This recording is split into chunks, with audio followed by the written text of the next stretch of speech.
I'm Patrick Duray. I'm Chief of the Bureau of Automotive Repair. I want to welcome everyone to the fourth and final Bar Advisory Group meeting for the calendar year 2018. Hope everyone has been enjoying their years. I can't believe how fast the year has flown by. We're already seeing Christmas ornaments, Christmas trees in the stores, and it seems like we still should be in the middle of summer. In some respects, we are with the weather here. It's been so beautiful this fall. Anyway, we have a beautiful, we have a busy, not beautiful, we have a busy agenda, a beautiful agenda as well. Looking forward to diving right into it. Before we do, we'll do a round of introductions with our advisory group members, and then I'll also introduce our executive leadership team who's in the audience. Why don't we start on this end, Keith?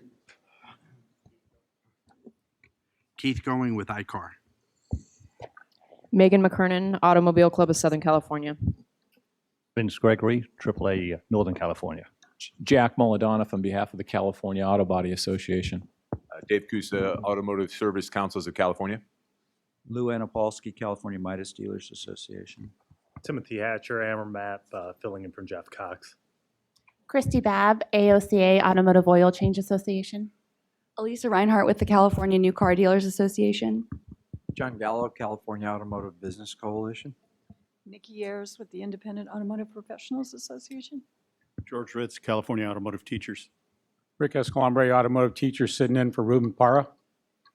In the penalty box, Gary Conover with Automotive Wholesalers. We have squeezed about everyone we possibly can on the dais here. Sorry, Gary. You will not be forgotten, even though you're on the lower half of the portion of the dais.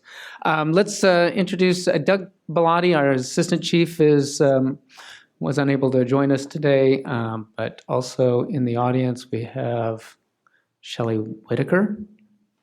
Shelley's my deputy for administration. That includes the Consumer Assistance Program, our licensing operations, and all of the traditional administrative services involving contracts, the personnel office, and those sorts of activities.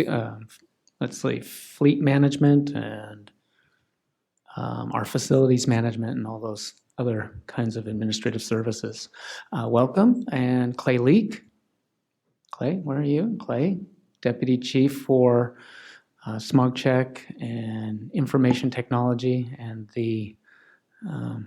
all the engineering team and the great work we do in those programs. We do have one other vacant Deputy Chief position that's over our enforcement and field operations programs, but we have a number of program managers. I see the field and enforcement for BAR is adequately represented, and they'll be making some presentations at various points in the day.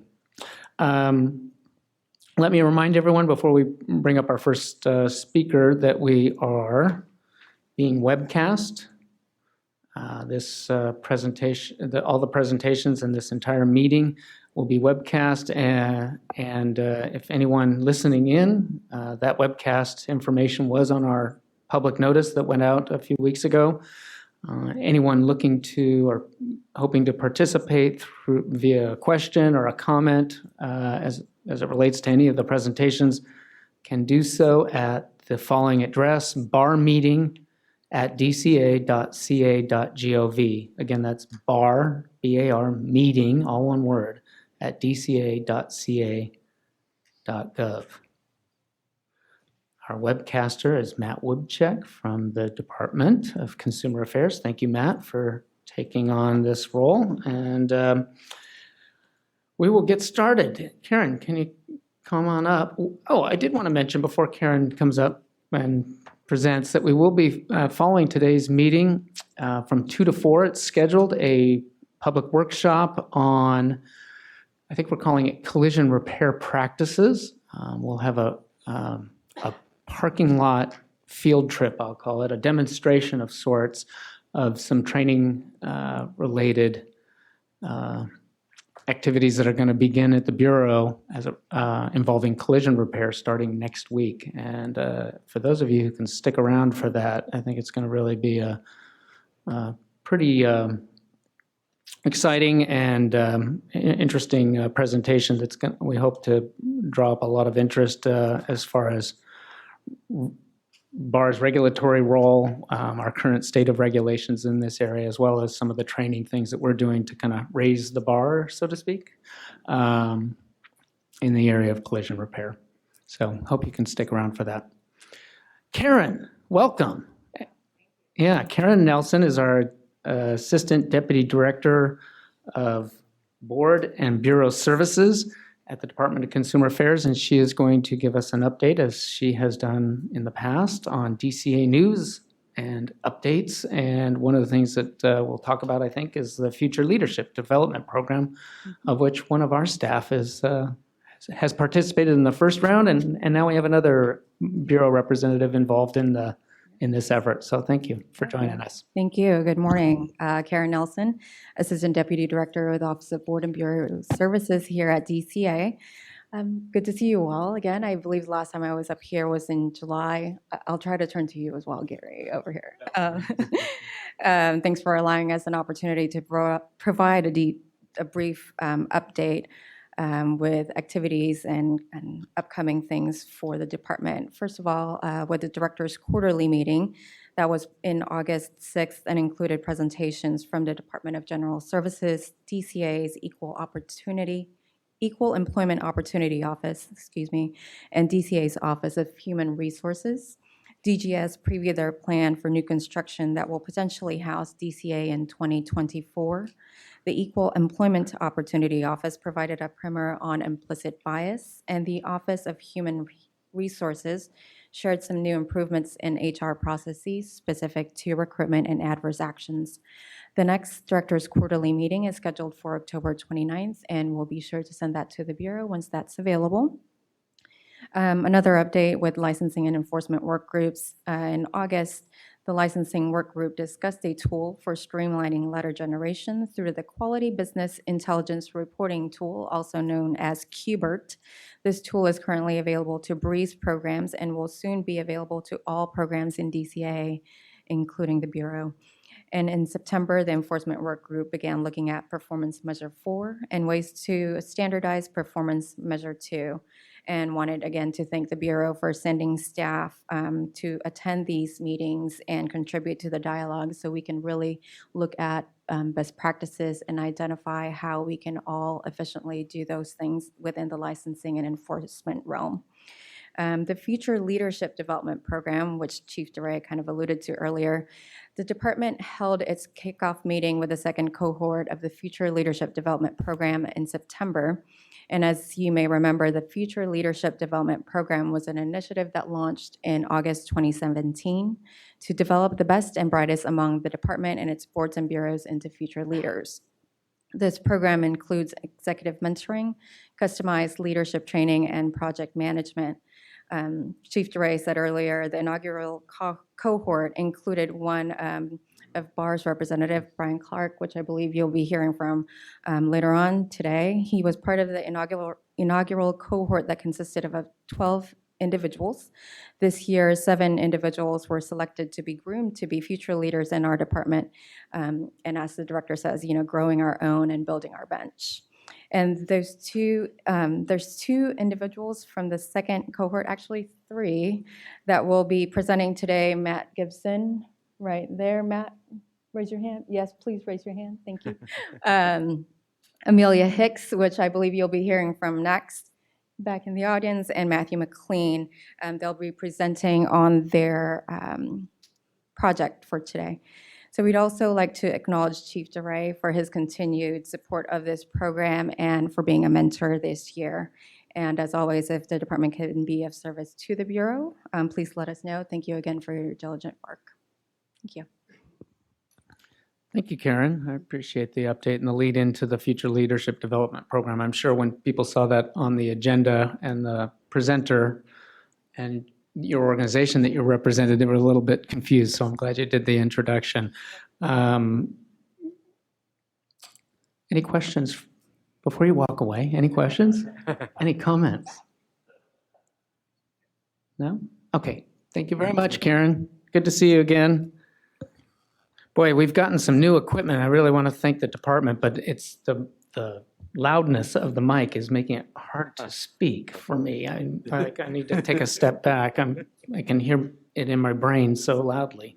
And then we have some very nice looking monitors that I think will make it easier to review the presentations without having to move out into the audience or crane our necks to see. So let's see how that works. Our next presenter is Amelia Hicks from our newest bureau at the Department of Consumer Affairs, Bureau of Cannabis Control. I know that people are scratching their heads going, okay, Bureau of Cannabis Control and the Bureau of Automotive Repair, what's the relationship here? And Matt, you can introduce Matt as well. Let me just do a brief lead-in. I am a mentor to the department's future leadership development program. They asked me if I would sit down with one of the 7 selected second cohort group of individuals, and the Bureau of Cannabis Control is physically located, headquartered very close to the Bureau of Automotive Repair, and they thought it would be a nice arrangement for someone from the Bureau of Automotive Repair to mentor one of the candidates or one of the individuals from the Bureau of Cannabis Control, Amelia Hicks. So I said, absolutely, I'd be happy to do that. So I feel like we get to give one and we take one in this sense, and the Bureau's Matt Gibson is a participant this round, and I felt like something to give back to the process. So I gladly signed up for it, and I said, I've got a great opportunity for you to start building on your leadership development to present at the Bureau's advisory group this month. So she accepted the challenge and an invitation with open arms, and I thought there was a really excellent nexus for the Bureau because the project that she and Matt, who she'll introduce, are working on is looking at our Consumer Protection Enforcement Initiative. That's the quarterly reporting that the Bureau of Automotive Repair and all the 30 some odd boards and bureaus throughout the department report as it relates to enforcement activities. And I thought that would be something that this advisory group might want to weigh in on as she and Matt are working on their project, which will take several months to develop. But this would be a great opportunity to get some early on, maybe some guidance to help with your effort. So I've spoken enough. Let me turn it over to you. Welcome. Well, thank you, Chief DeRay, and thanks very much for agreeing to be my mentor. This project has started only about a month ago, but I'm here with my colleague, Matt McLean, to provide to you an overview of what our project is. We'll provide a brief PowerPoint presentation, after which if you have questions or comments, we definitely invite you to share them. I'll let Matt introduce himself and the Bureau board he represents. Hi, my name is Matt McLean, and I'm an enforcement manager with the Board of Vocational Nursing and Psychiatric Technicians. Thank you all for having us today. Yes, thank you. And again, my name is Amelia Hicks. I'm a supervising environmental scientist with the newly formed Bureau of Cannabis Control. So we are here today again to present to you our project for the Future Leadership Development Program. As Karen mentioned, there are several participants in this program, 7 this year, each of whom will be working on a project. Myself and Matt, along with one other colleague, Dharma, are working on a project on the performance measures, which is an outcrop of the DCA CPEI, Consumer Protection Enforcement Initiative. So by way of introduction, we'll provide you with a brief background. See if I can get this to work. There we go. So again, these performance measures that we're looking at are an outcrop of the DCA Consumer Protection Enforcement Initiative, which was created in 2009 as a way of reforming the department's enforcement processes. One of the DCA-wide objectives was, again, to inform the processes, mainly the timeliness of enforcement actions occurring. And what DCA did was they came up with performance measures, target measures, which are really focused on the duration for completing specific enforcement activities. And as Chief DeRay mentioned, there are quarterly reporting requirements for all of the 38 boards and bureaus throughout DCA. Now, the areas of enforcement performance measures that the department chose to focus on include the cycle time, the average cycle time for completing specific performance enforcement tasks, the efficiency by which those performance enforcement tasks are completed, the volume of actual cases that are being received, and also customer service. Now, this graph just provides you an overview of the general enforcement process that's followed by the 38 boards and bureaus. It breaks it up into 3 steps. Step 1 is just the intake. Those are complaint intakes received, for example, by consumers who are allegedly wronged by one of the boards or bureaus through their customer service efforts. Step 2 is the investigation stage, and that includes both the performance of the investigation and the investigative review, which ends up in a disposition for the case, leading to formal discipline in some cases, which could include revocation, suspension, or surrender of a license, for example.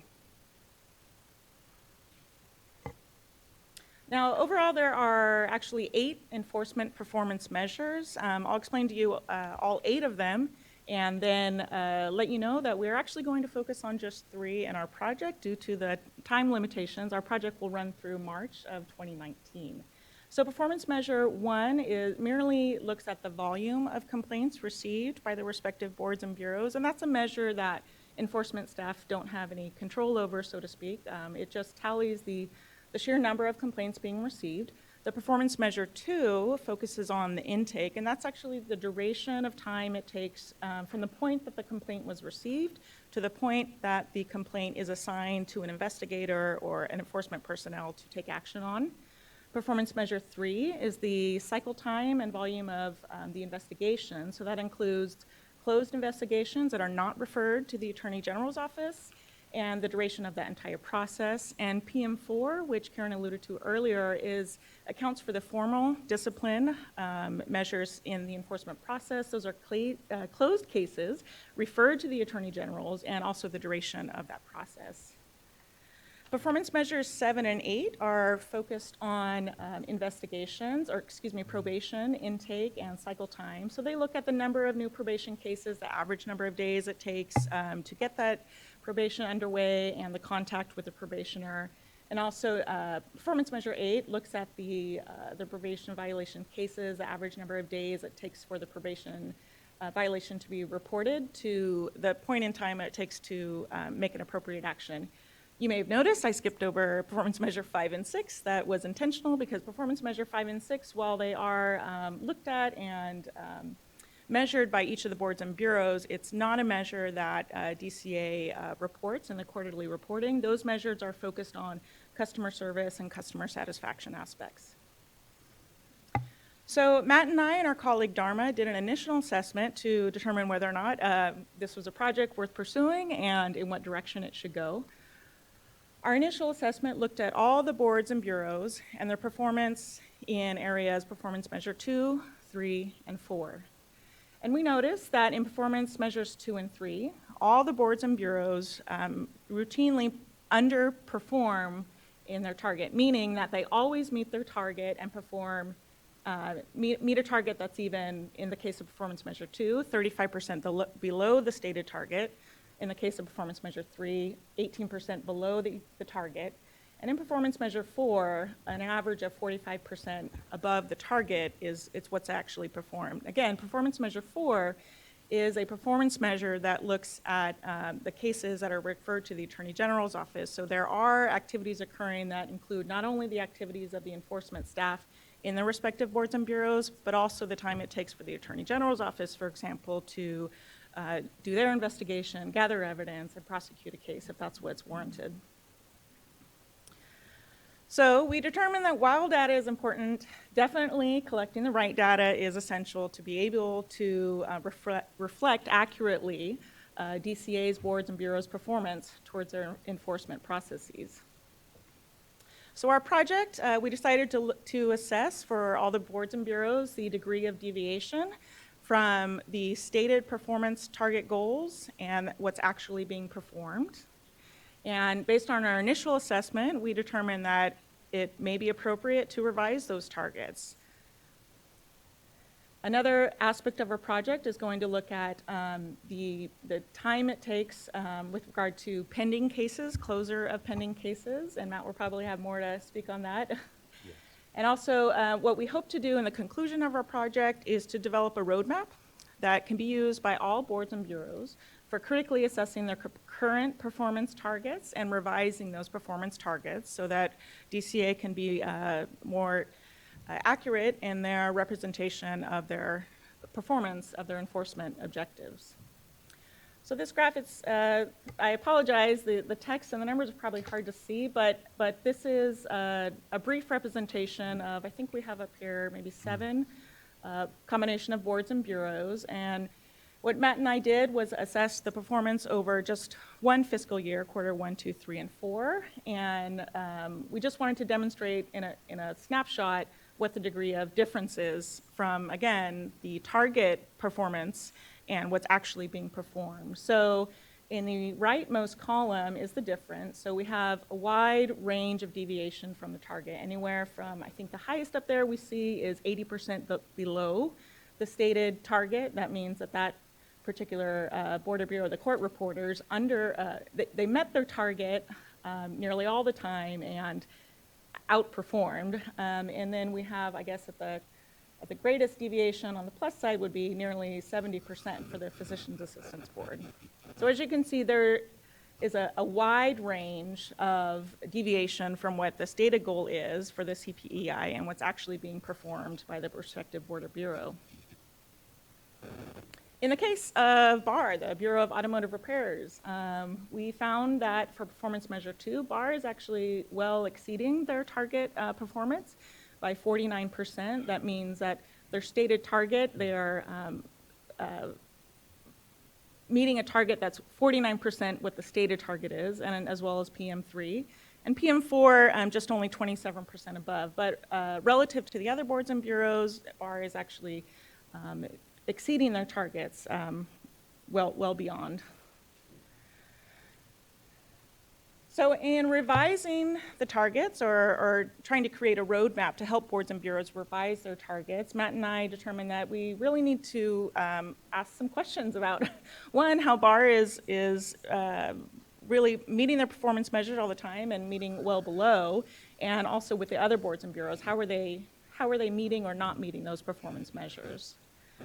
So one of the things we are going to look at over the course of the next 5 months or so is how the boards and bureaus are actually defining the performance measures. Now, while performance measures are defined to some degree in terms of cycle time and what tasks actually go into them, what we have found is that each board and bureau has a slightly different way in which they are defining those performance measures, which is completely determinative of what data goes into recording that performance measure. We are going to meet with boards and bureaus to try and figure out what are the challenges of meeting those performance measures that are stated, if any. We also want to know what are the challenges of using the prescribed performance measures, and in particular, we are interested to know whether or not those challenges are different from a board to a bureau. Now, in the case of a bureau, for example, BAR, when a determination or disposition about a case is referred back to the bureau, it actually goes to a legal unit, whereas with a board, there's a board that is influential in deciding the final disposition of a case. So there are differences that we've already begun to notice, but we want to delve deeper into what those differences are between boards and bureaus. And then finally, we want to work with boards and bureaus to determine whether or not it's appropriate and if it can be done to set new targets to better reflect the achievements to the public, to our stakeholders, and to our colleagues. One of the final aspects of our project will be looking at whether or not we can actually establish new measurements. Now, the current enforcement performance measures quantify the actual age number of closed cases without regard for when the case was initiated. In effect, what that means is that in performance measure 4, a board or bureau could be reflecting a high degree of performance because perhaps simpler cases or cases that take a shorter time to resolve are being closed faster, whereas cases that take a longer time to resolve, perhaps more complicated, may have a much longer cycle time. So in the current performance measures, there's no appropriate way to account for that difference. So what Matt and I are hoping to do is to establish new performance measures so that we can actually help boards and bureaus prioritize based on the age that the case has been open, which cases to focus on in terms of when they need to be closed. Now, of course, there are cases that are inevitably going to take more time because they're more complex, they require a wider degree of evidence perhaps, but by and large, we do think that there's an opportunity to help boards and bureaus prioritize those older cases that have been in the queue to get them closed. Now, to help us with this initiative, we are relying on both the DCA Office of Information Services and DCA's Office of Board and Bureau Services, which Karen has been immensely helpful with in helping us to do this. They're going to help us to determine what logic and formatting to use, and my understanding of that, it means what variables we need to look at to better assess the age of closed cases. And then the Office of Board and Bureau Services, as Karen mentioned, they have a initiative going right now where they are looking at performance measure 4, so we're hoping to work closely with them to add to that effort. So finally, the roadmap we'd like to develop is merely a template for evaluating the data. We'd like to share the process improvements, business strategies, if you will, learn from BAR, for example, and other boards and bureaus that are routinely meeting their performance measure or exceeding their performance measure, and share that with the other boards and bureaus. What we're looking to do also is really have some continuity or some congruence in how boards and bureaus are defining their performance measures. And also, we'd like to be able to articulate the challenges and also potential solutions to using these performance measures as, again, an outcrop of the CPEI. All the information that I shared with you today is available on these various DCA websites, or web links, I guess. If you have any questions or comments, Matt and I are more than happy to entertain them. Thank you very much. Matt, did you have anything to add at this time, or just wait for some questions from the group here? Yep, just waiting to see if we get any questions here. Thank you very much.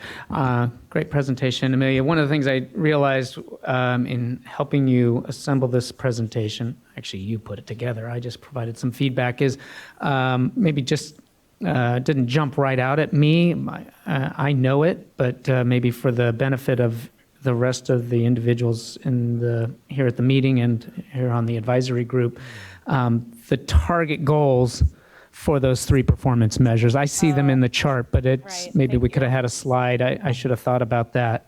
The 7, what is it? 7 for the complaint Yeah. intake, process closure, and assignment, and then 60 and 540. So if you could maybe kind of elaborate on those for the 3. Sure, thank you, Chief Jure. No, that's a really good point, and that's something that we will be looking at our project too. So if you look, I guess, in the second column, it's the stated target. Those are number of days for completion of that specific enforcement task. So PM2, for example, is the number of days it takes for an intake, and the boards and bureaus vary widely in that. For example, the lowest number of days for the intake in the contractors board is 3, and the highest number of days in the dental hygiene is 30. So that's another reason why we think this project is so imperative for DCA at this time, is to look at why is there that difference? Is it necessary to have a 30-day intake, or can all boards and bureaus perform at that 3-day intake? And again, looking in the case of BAR, we did see that both performance measure 2 and performance measure 3, the targets are 7 and 60 respectively. Those are targets that are set much lower relative to other boards and bureaus. So at the same time that these targets are set lower for BAR relative to other boards and bureaus, BAR is also performing well above the stated performance measure. So does that explain enough? Yeah. Okay. Excellent. Thank you very much. I guess I will jump in and just say, why is the Bureau interested, and why would department be interested? This is a topic that that is looked at by the legislature. It is the subject of every sunset review, which the Bureau just undertook this past year. And it's something that I think the department is wise to get its hands around, because it isn't, there isn't a one-size-fits-all solution to all of these performance measures, in my estimation. And I know some of our staff who assemble these quarterly numbers sometimes struggle to answer the questions as they are laid out, and so the definitions as they're laid out. In particular, let me just also point out, a negative number is a good number. Right. It's like golf, you know, Thank you. how many under par? That was one of the things I had asked her to put in, but I think for some you might think a negative number is a bad number. In this case, it's like a golf score. How many are you under par? And in this case, a negative number is you're meeting or exceeding the goal. The one area that I'm particularly interested in, and I think a lot of boards and bureaus would be interested in, and it's because we're not meeting it, as your numbers indicate. We're close. We're getting better. Is the formal case, the cases that go to the formal adjudication. The target goal is 540 days. Some of these numbers, as I understand it, were kind of just picked out of thin air. The 540 days was to divide kind of the three legs of that formal adjudicated case into 180-day segments. 180 days for the investigation by the Board of Bureau, in this case, the Bureau of Automotive Repair, 180 days for the Attorney General's office to do their work in drafting the pleadings and preparing the case for a formal accusation to be served on the licensee, and then another 180 days to schedule and hold which can be a challenge, a hearing before an administrative law judge that is facilitated by the Office of Administrative Hearings. There's another piece that was left out of this 540 days, which is and you did kind of allude to it, the board versus bureau difference. Our cases, after they are adjudicated, have to come back to the department. This is the process, the Administrative Procedure Act process, have to come back for a thumbs up, thumbs down decision on the proposed decision from the administrative law judge. So we have to give an opportunity for the department director to adopt that proposed decision or reject or maybe even modify that proposed decision. So there is time that's not accounted for in that 540 days that is a very important piece of the puzzle, if you will. I'm taking up far too much time, but one of the things I want to explain to everyone is one of the things that's really challenging for our team is you have a case that's going along through the formal adjudication process. And we've got a case that looks rock solid. And as you're, at some point during the process, whether it's at the Attorney General's office or you've already served the accusation and you're waiting for a hearing, you come upon more information, more evidence. And then you're kind of torn between, well, do I add this to the case that's already going forward, or do I not, because it's going to affect my cycle time? And that's a question I don't like being in or having my staff be in, because it's an awkward one. And it kind of somewhat compromises your position in how to move forward. I think logically you'd want to add that to the case, but you don't want to ever be torn in that sense. And that's a dilemma for, I think, any investigative unit of any board and bureau. How does that work against you potentially? You know, and I think that to the extent that you can accommodate those kind of variances, I think that we'll all be better off, because we'll move forward with those kinds of amendments to our accusations without concern about how that's going to impact our cycle time. So, one thing I would add to that is that right now the performance measures only look at the total age of the average age of all of your cases that go to the Attorney General's office. So one thing we're looking at is looking at that data in a new way, where we would actually say, if the target is 540 days, what percentage of the cases that you guys are sending to the Attorney General's office are being completed in 540 days. That way you kind of eliminate the issues that Chief DeRay is talking about, where you have certain cases, a small percentage of cases that are really driving up your numbers, and that's where you're seeing the 27% above target. If you look at it in a new way, you might say, while the old measure, that just the average days count makes it look like we're not doing so well, really, we're completing 75 or 80% of the cases in the prescribed time. It's this extra 20% of cases that is really driving up that higher number. Thank you. Any questions or comments from any of the advisory group members? Yes, David. Emil, you said that performance measures 5 and 6 are like customer satisfaction ratios. Is there a reason you don't look at that, or the DCA doesn't look at that? And it would seem to me, all right, if your customer satisfaction ratio is quite high, then clearly these goals are okay. If it's very, very low, then obviously there's something need to be solved. So maybe that's something that would be closer looked at going forward. My understanding is that by and large, the 38 boards and bureaus are looking at customer satisfaction and using customer satisfaction surveys, but that these measures and I'm not sure why, but they're not included in the quarterly performance reporting requirement. Yeah, that's a fair description of it. This information is collected. I don't know that it's consistent throughout the 38 boards and bureaus of the department. As you know, as most of you probably know, we do, in our complaint process, mediation process, the Bureau of Automotive Repair, that is, sends out surveys, satisfaction surveys, both to the consumer and to the industry and the shop.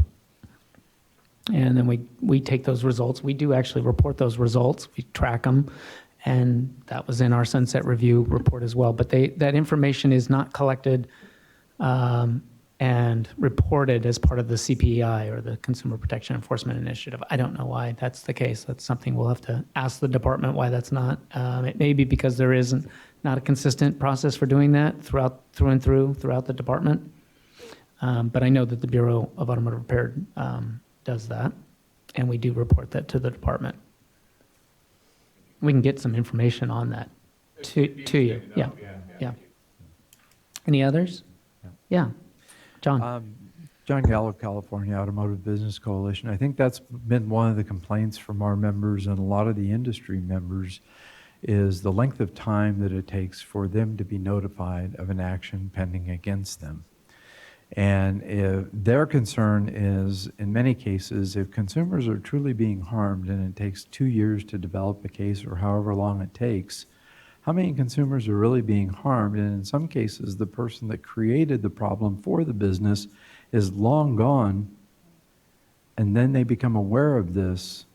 And so that's the one issue that we've had for a long time and brought up numerous times, where if there is some way to give a business advance notice that there's an action pending, it's still being worked through.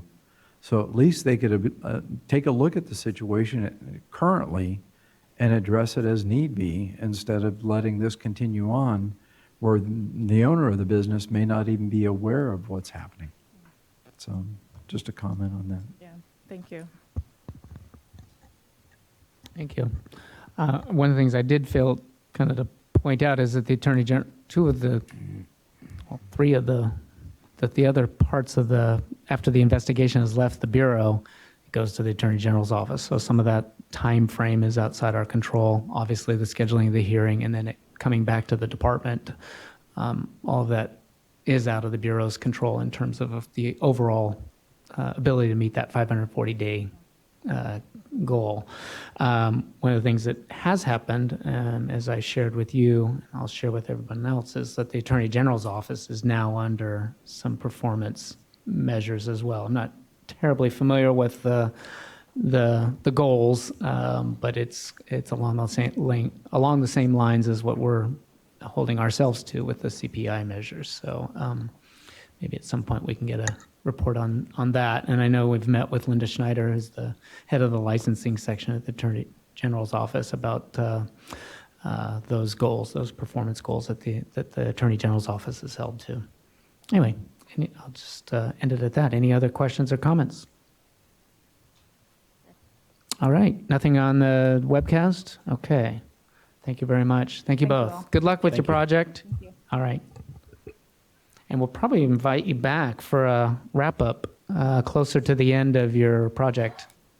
Your project is going to be wrapping up around March. I'd say our April meeting would be perfect timing for it. Thank you. Huh? All right, let's move along. Our next presentation. It's been a busy year legislatively and regulatorily speaking.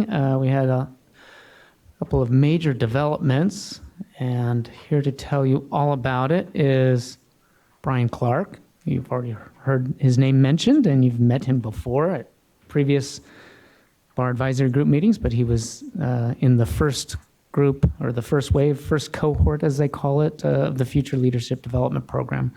So welcome, Brian, and also joining him is Holly O'Connor, who is one of our newest hires. You've been on board a couple months, roughly, or maybe a little inside of that, to help with our regulations, because we have in our legislative tracking, as we do have a lot on our plate, too much for one person to do. So we've always tried to maintain a staff of two, fully dedicated to that work. Welcome, both of you. Chief Drake. Good morning, BAG members and Chief Drake. My name is Brian Clark, and I'll be providing the legislation and regulations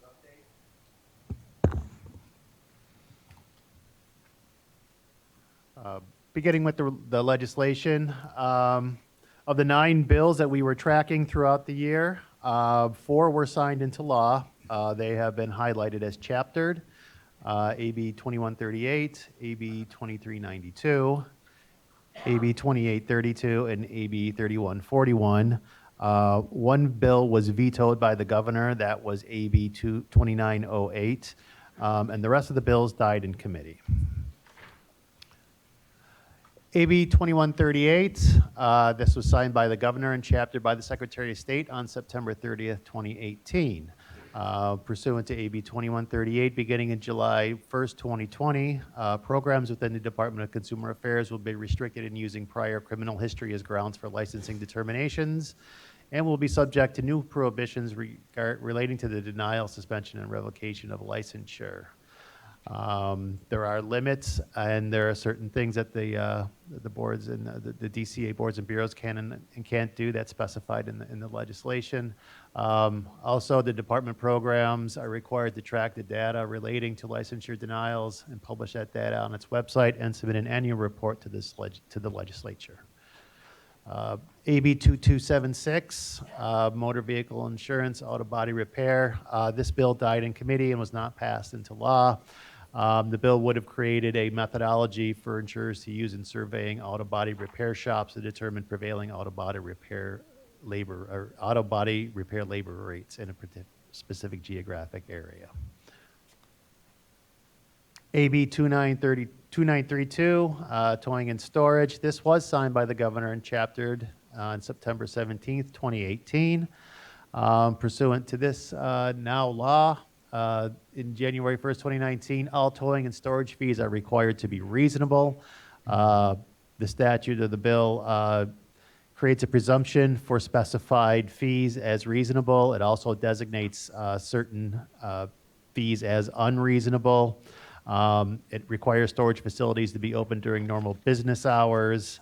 Outside of normal business hours, the facility shall provide a telephone number that permits the caller to leave a message, and calls have to be returned no later than 6 business hours after a message has been left.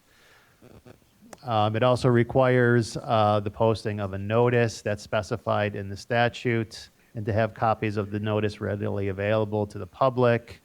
ARDs that do not provide towing services are exempt from the notice requirements. And then also the statute provides a vehicle owner, agent, or licensed repossessor with certain specified rights: the right to receive personal property from the vehicle at no charge during normal business hours, to retrieve the vehicle during the first 72 hours of storage without paying a lien fee, the ability to inspect the vehicle free of charge, to receive a copy of the towing and storage fees and access notice, and also to pay by cash, insurers, check, or credit card. AB 2825, this was a bill that died in committee and was not passed into law. The bill would have generally applied the protections of the Rosenthal Fair Debt Collection Practices Act and the Fair Debt Buying Practices Act, the collections of certain government debts and debts arising from the towing, impounding, and storing of vehicles.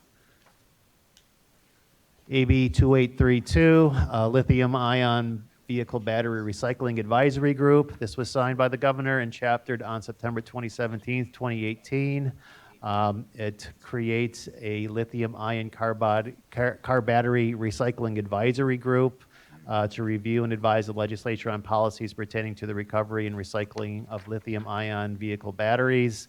The advisory group is required on or before April 1st, 2020 to submit policy recommendations to the legislature aimed at ensuring that as close to 100% as possible of end-of-life lithium-ion batteries discarded in the state are recycled in a safe and cost-effective manner. AB 2908, tire recycling. This bill was vetoed by the governor on September 30th, 2018.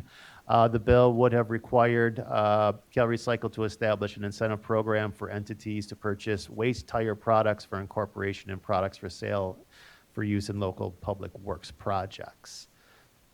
And it also would have created a new tire recycling fee.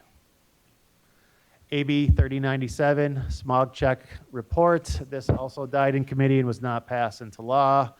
The bill would have required an annual smog check performance report to include the number of vehicles for which the owners failed to renew their registration with the Department of Motor Vehicles after filing a smog check.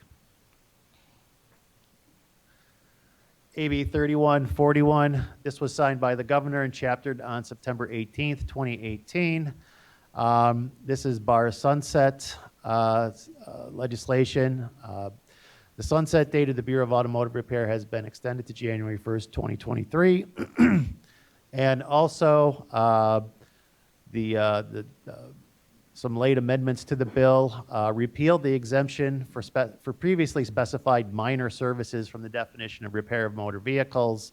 And it now exempts roadside services as defined in Section 9880.1L, as in Lima of the Act, from the definition of repair of motor vehicles, and adds Section 9880.1J, as in Juliet, definition of preventive maintenance services, and allows the services to be conducted without a written estimate if the specified service is performed free of charge, or the total price for labor and parts is displayed in a manner, placed in a manner conspicuous to the customer, or is made available to and acknowledged by the customer at the facility where the service is performed.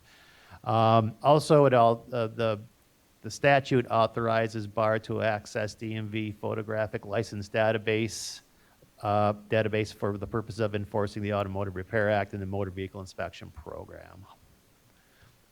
SB 210, Heavy Duty Vehicle Smog Check Program, died in committee and was not passed into law. This would have authorized the ARB to develop and implement a heavy-duty vehicle inspection and maintenance program for non-gasoline heavy-duty on-road vehicles. Moving on to BAR's regulations. Just real quickly to see if there's any questions or comments on the legislative piece. No? Okay. I've been asked to read a statement, but I'll wait till you're through your presentation, but I did want to see if there were any comments, because it's a two-part presentation, more or less. No comments? Okay. I know Mr. I'm doing a dance here. 7 years we get Yeah, this thing done. a lot of people are kind of maybe in shock. A lot of developments in that AB 3141, and I'll read at the end of your presentation a statement that I was asked to read by one of our regular attendees who couldn't join us today. All right, go ahead, proceed. Sorry. Okay, the regulations packages that we have been working on, recently 2 have been approved and gone into effect. BAR 97 specifications and the electronic documents and consumer authorization regulations programs were approved by OAL and are now in effect. Bar 97 specifications. The purpose is to modernize Bar 97 equipment standards for smog check stations by removing the dedicated analog phone line requirement requiring LPFET to communicate directly with Bar 97 and to update minimum computer hardware and software standards. As I stated, the regulation was adopted and went into effect on August 2nd, 2018. Next steps, the first phase of implementation is rapidly approaching and will occur on November 1st, 2018. On that date, all smog check stations will be required to follow the updated 2017 smog check manual. All Bar 97 EIS analyzers will be required to communicate with Bar's central database through an internet connection in lieu of a dedicated dial-up phone line connection. Implementation of future phases will be communicated via ET Blast as that information becomes available. Electronic documents and consumer authorization. The purpose is to allow for electronic estimates and authorizations, transmission and storage of repaired transaction documents, to reorganize estimate, work order, and invoice provisions within the regulations to more closely align with the automotive repair transactions, and to clarify language as necessary. The regulations package was approved by the Office of Administrative Law, and the regulations were adopted and went into effect on September 13th, 2018. We are currently updating the Write It Right guide, and there is an anticipated release in fall 2018. ARD oil change requirements. This is one that we've been working on for a while. It would require ARDs to adhere to maintenance schedules published by a vehicle manufacturer, industry accepted, and nationally distributed automotive service specification provider, or Cal-Recycle, when making a recommendation for an oil change interval to a customer.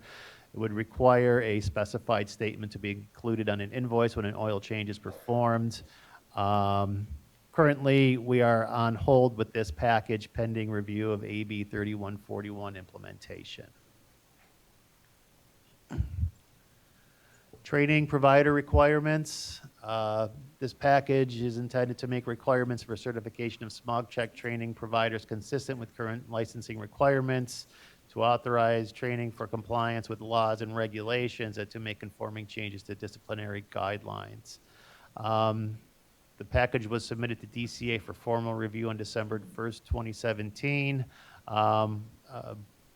So BAR has received revisions back from DCA Legal on this, and we are in the process of completing the revisions, and then once that is done, then the next steps would be completing the DCA the agency formal review, and then file the notice filing with OAL to begin the 45-day public comment period.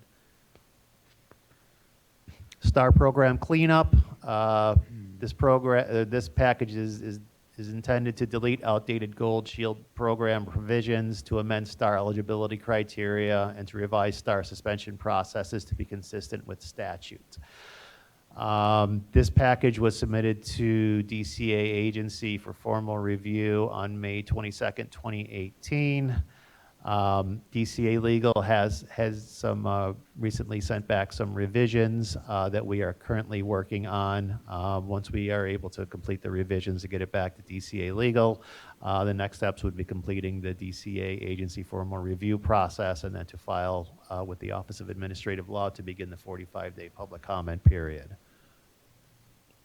Exempt services. The purpose of this package would be to exempt roadside and other services from the definition of repair of motor vehicles. Based on the passage of AB 3141, this package has been recently withdrawn by BAR from DCA formal review as of September 24th, 2018. We are now reviewing the BAR regulations for consistency with AB 3141, and a regulations package will likely be developed to conform the BAR regulations with the statute. Brake lamp stations and adjusters. The purpose of this regulation package is to revise ID numbers for station and adjuster licensing applications, license renewal and equipment requirements, handbooks providing procedures related to inspection of brake and lamp systems and issuance of certificates, and brake and lamp certificate adjustment compliance. It will also eliminate the gross vehicle weight rating restriction of vehicles to be inspected and certified by Class C stations. Most recently, this package was submitted to DCA Legal for an informal review on March 30th, 2018. We did have received back comments and requests for revisions, and we are in the process of completing those revisions. The next step after completing the revisions would be to complete the DCA legal preliminary review process, and then to submit it to DCA and agency for formal review so that we can file it with OAL to begin the 45-day public comment period. Any questions or comments outside of today's meeting can be directed either to myself or to Holly O'Connor. All right.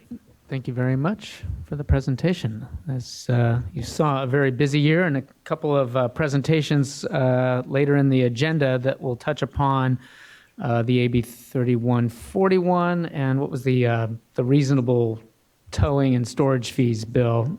Matt Gibson's going to give a presentation on that that'll tie into that legislation.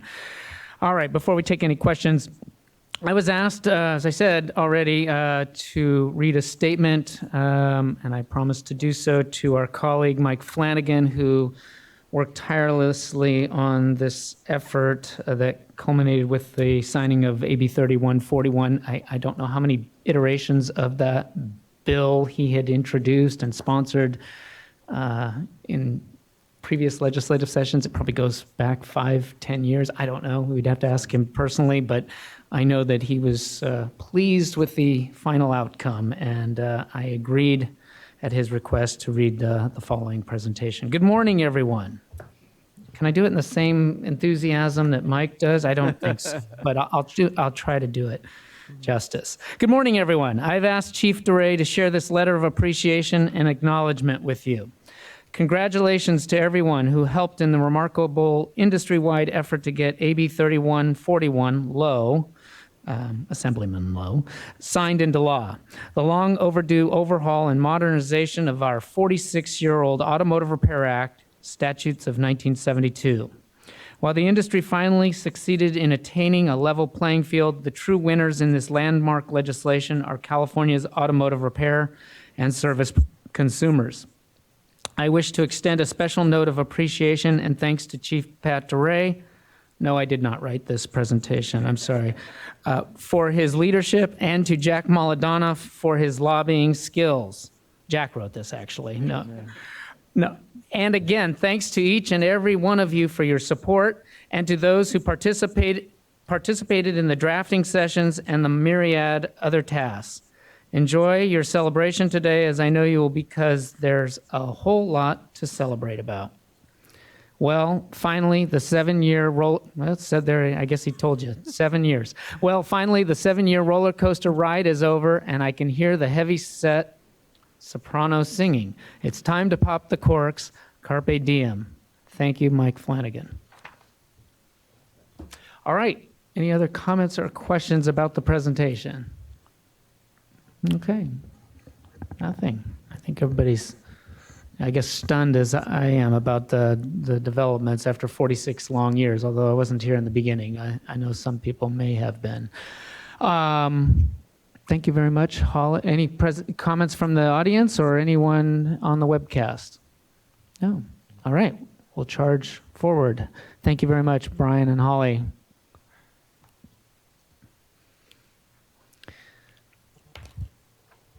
Next up, Clay Leak, my deputy for smog check operations, and Eric Schwartz with SGS Testcom, our smog check contractor. Going to give our quarterly update on the California Vehicle Inspection System Transition Project, otherwise known as Cal-Vista, a reportable state project with obviously a heavy IT emphasis. which Clay will talk into. We've another important development as of, what was it, Monday, Tuesday of this week. There was some heavy negotiations that Clay has been alluding to in prior presentations that finally were executed with a contract amendment to this to help finish this project. So take it away, Clay and Eric. Thank you, Chief DeRay.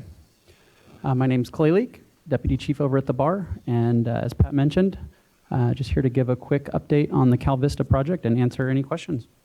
So first, just a real quick reminder in terms of the overall scope.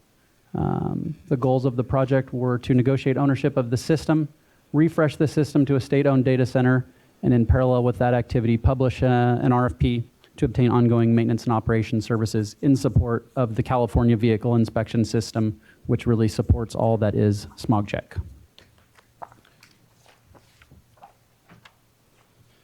Quick status on the RFP. In the last couple meetings, I've reported that we temporarily froze RFP activities. At this point, we have restarted RFP activities, and we'll be busy through the months of October and November and December and probably into the new year as well with those activities. So in terms of project dependencies, we've been talking a lot about the conversion from Bar 97 from dial-up to IP. That date, as Brian discussed a little bit earlier, that hard date, that cutoff date is November 1st. We've sent out quite a few ET blasts to the industry, kind of notifying everybody. Obviously, this has been in the works for a year and a half or so. In terms of some of the kind of nuts and bolts of how this transition is going to work, we will allow certificate refunds to be processed through a dial-up analyzer through December 1st. So this will allow stations that have extra certificates on their analyzer that don't plan to upgrade it. This will allow them to, in an automated fashion, get their money back from the Bureau. So we didn't want to force stations through a manual process, which takes a long time. We wanted them to be able to get their refund back as quickly as possible. So that functionality will be available through a dial-up analyzer through December 1st. Additionally, there's some star implications to this transition as well. Obviously, for stations that choose not to obtain a new Bar 97 analyzer that do have a star certification, at some point they will be invalidated because of lack of proper equipment. So we are aware of about 150 stations that have new analyzers ordered that will not be received before November 1st. Those stations will not be invalidated. So trying to give stations as much of a break, as much as an opportunity to get the new equipment as we possibly can. In addition to that, star stations that do not obtain updated equipment will be contacted. Either, we haven't quite worked out 100% of the details of that process, but probably via mail, also phone calls. We want to make sure everybody has an opportunity to get the new equipment and everybody understands the impact of not obtaining the new equipment.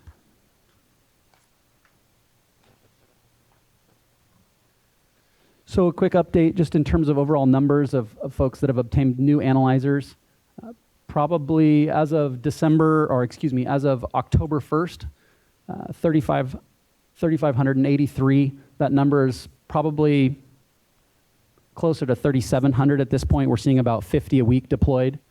And of course, the equipment certification information is available on our website as well.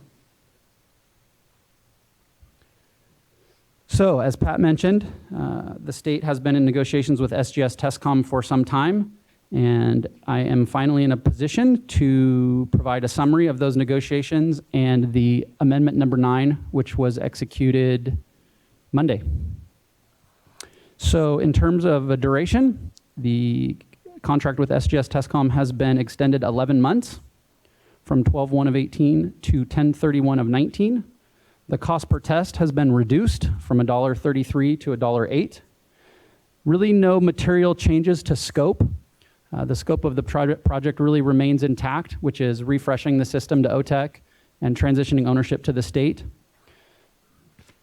Holdbacks and penalties for key deliverables and milestones has been increased from 2.5% to 10%. And additionally, daily penalties for key milestones and deliverables have been instituted.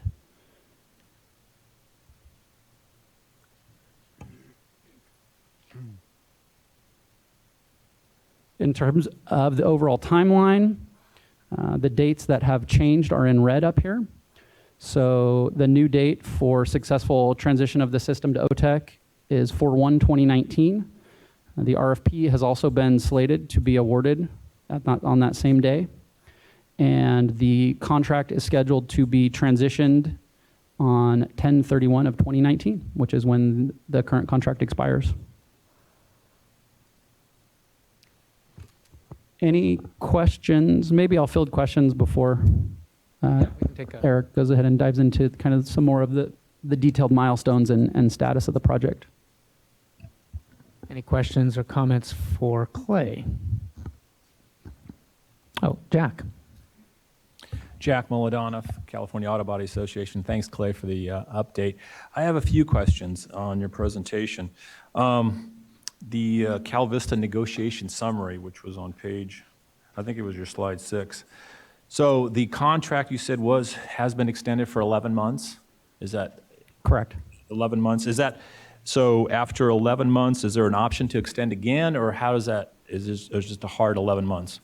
There is an option to extend for an additional 6 months, 1 month at a time. Okay, so it's 11 months plus an option for 6 months? Correct. Okay. The cost per test, you said it was reduced from $1.33 to $1.08, so that's 25 cents reduction. So it was reduced to $1.08. Was that the amount that was charged prior to an extension? Yes. Refresh my recollection now. So yeah, the cost per test was $1.08 as part of Amendment 8, which is where we kind of encapsulated all the work for Cal-Vista. The cost per test was raised to pay for the project. Now that the project is behind schedule, we've been able to get that cost per test back to where it was prior to the project being started. So you mentioned Amendment 8. Is that, what does that mean?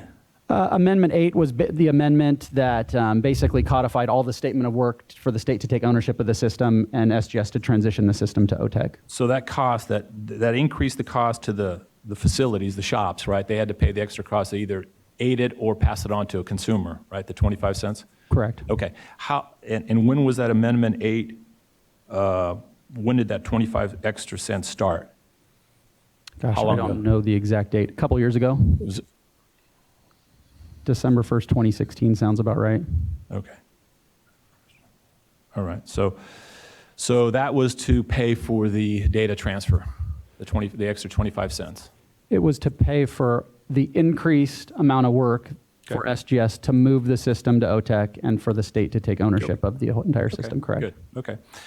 So now it's down back to where it was before. Correct. That extra money that was collected from the shops, where is that money? Did that go into like an escrow? Did it go to BAR? Or where is that money? Some of it went into an escrow. The 2.5% I mentioned is in an escrow account. The remainder of the money is collected directly by SGS. Yeah, because I was just kind of figuring out 25 cents and how many smogs are done certificates each month. What do we have? 800,000, 900,000? I don't know. It's about 1.1 million per year. Oh, is it? Okay. Yeah. So, yeah, that's about $250,000 a month, right?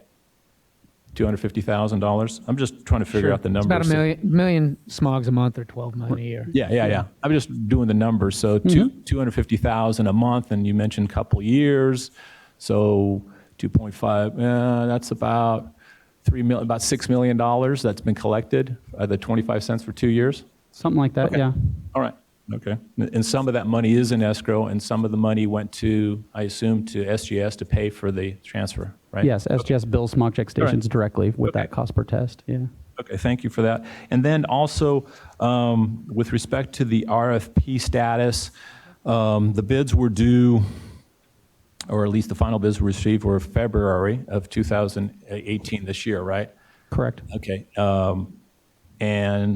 And now the new due date, or at least when you're going to issue the RFP, is for April 2019. So that's like 14 months after, right? And some of these bids, I understand they're good for a year. So what happens with some of those bids now? Are they going to get thrown out? Are you going to ask the vendors to extend? Or are you going to open this up again? Or how does that work? Yeah, the bids are good through February 14th. The state has several options. One is to ask the vendors to extend their bids, and the second would be to rebid. Okay. So those are kind of the options on the table at this point. Yeah, because I can understand from the vendor's perspective, they base some of their costs, back in February or even prior to that, right? And things change because you got employees, you got staff, and things change. So is that what you mentioned about activities, getting into some activities? Are you going to be following up with the vendors on how to figure the current bids or extending, or how's that going to work? Yeah, I mean, ultimately, I don't know how much we'll engage the vendors or the bidders in that process. Ultimately, we have to make a decision in terms of what's best for the state. Our goal is to create the most competitive bidding process that we possibly can and level the playing field as much as we can in order to get those competitive bids. So, yeah, we will sit down with the Department of Technology and evaluate those options and move forward in the path in terms of what makes the most sense for the state and creates the most competitive bidding environment we can. Okay. And my last question, I know the transition to OTEC, you've got it set for the same time of awarding the RFP award in April of 2019. Correct. Right. And so that is contingent. So if there is an additional delay on the transition, I would assume that the RFP would be, award would be delayed again, or how's that going to? I don't know that there's a hard dependency. Certainly, again, I kind of fall back to my de facto answer. As we get closer to that date, if there are delays, we have to evaluate what those delays are and what the risks are in terms of awarding that RFP prior to that refresh being complete. I don't know that there's a hard dependency there, but from a logical perspective, it does make some sense to have a system in place and functioning before you award services to support that system. Yeah, right? Makes sense to me. Yeah. Okay. Thank you. Yeah, Thank no you very problem. much. Thank you, Jack. Anybody else? Any other questions? Yes, Mr. Escalambre. Rick Escalambre, California Automotive Teachers. You mentioned there's 150 shops that have their equipment on order. So that means on November 1st, they will be locked out of Bar 97, but be able to do DAD, or will they? Is that how that's going to work? On November 1st, they will not be able to do a Bar 97 inspection through their analyzer that's still connected through dial-up. Yes. But they can do a They can still OIS do Bar OIS inspection on- inspections, and as soon as they obtain the new equipment, they can continue with Bar 97 testing. And from a STAR and validation perspective, we're not going to penalize them for not having that equipment. Yeah. Thank you for that added comment. Yes, Ms. Ayers. There's been a Nikki Ayers, the IAPA. There's been some inspectors going around doing quarterly reviews of the machines that haven't happened in a long time, I guess, for the new machines. And after the inspector leaves, a lot of times our new Bar 97s don't work. So I'm wondering if we can look into the process of how that's going. Sure. I know we have a gas audit team that does perform inspections of Bar 97 units and OIS units as well. Make sure they're calibrated correctly and functioning correctly. Right. Yeah, if there's issues, I haven't heard of any things being bubbled up, but certainly if that's occurring, that's something we should definitely look into. Okay. Yeah, I'd be happy to help look into that. I know mine didn't, and there's at least 5 or 6 others in my area that didn't after the And inspector. are these older dial-up No, units or new internet They're units? brand new ones. Oh, okay. And so, Yeah, I haven't heard of anything, but I would be happy to, help out and get in touch with the manufacturers and find out what's going on. Absolutely. okay, because maybe there's a system problem where they need to be looked at. I haven't heard of anything, but like I say, I'd be Okay. happy to help you look into that. We'll Yeah. take that back to Michael Lafferty, who's the program manager for the audits and inspection team, to see what experiences in your burn out area that might have occurred that we hadn't heard about Yeah, until now. They're not the bench on mine, but then there was something else wrong on the other one. Okay. They're not all the same, but something's happening when they do the inspection. Yeah, if you can send me some details, we can certainly have Michael look into that. follow up on it. Yep. Okay. Thank you. Anyone else? The audience? No one on the webcast. I was going to excuse you, but I forgot. There's a second half to the presentation. Sorry, Eric. No, that's okay. We could excuse it. I'm good No, with that. no. All right. Good morning, everyone. Thank you very much for having me here. So an update on where we stand with Cal-Vista project as a whole. Since we were last here in July and I last provided an update, we've actually had a lot of good progress going on to date. We've had our UAT stage environments 1, 2, and 3, as well as our system test environment, as well as our sandbox environment, all tested and handed off to BAR for their testing. And just as a refresher, we had different stages in UAT, which is our user acceptance testing environment. It's the last environment that BAR touches to verify that everything is correct with the software before it actually goes to be used by the stations and technicians and everyone else. So we have gone through in those stages, set up multiple different configurations to prove out that the environment works before handing it off and moving to the next stage, which prepares us all to get to the phase of cutting over production. So those being the first one, the UAT stage 1 was our first and I think most significant environment to turn over. That was the environment in a standalone fashion where we're able to actually prove the software works, the hardware works, connectivity is there, and everything is working. And then as we continue on, we progressively get more complicated with the environment and are able to then confirm that everything is still working as we get ready to cut over. In addition, we've had the latest first software releases of OIS 8.11 and NGET 7.22 released both into the legacy environment and into the CDTRC environment. And we've also confirmed that all connectivity with our third parties, such as the Union Bank of California, the DMV, and others, has all been confirmed and tested in CDTRC as well. In addition, the Oracle Exadatas, those are the 2 large storage units that basically hold the databases and all the data for BAR testing, has been patched to the latest releases. And those are patches that are released by Oracle and that are provided to us on a quarterly basis to ensure the system is up to date, that there are no flaws in the system, to improve stability and also correct any potential bugs that there might be in there. Now, from work in progress perspective, BAR is actually in the middle of testing UAT 3. They've confirmed that UAT 2 has been completed successfully. They're in the middle of actually this week testing UAT 3 and are expected to finish that next week.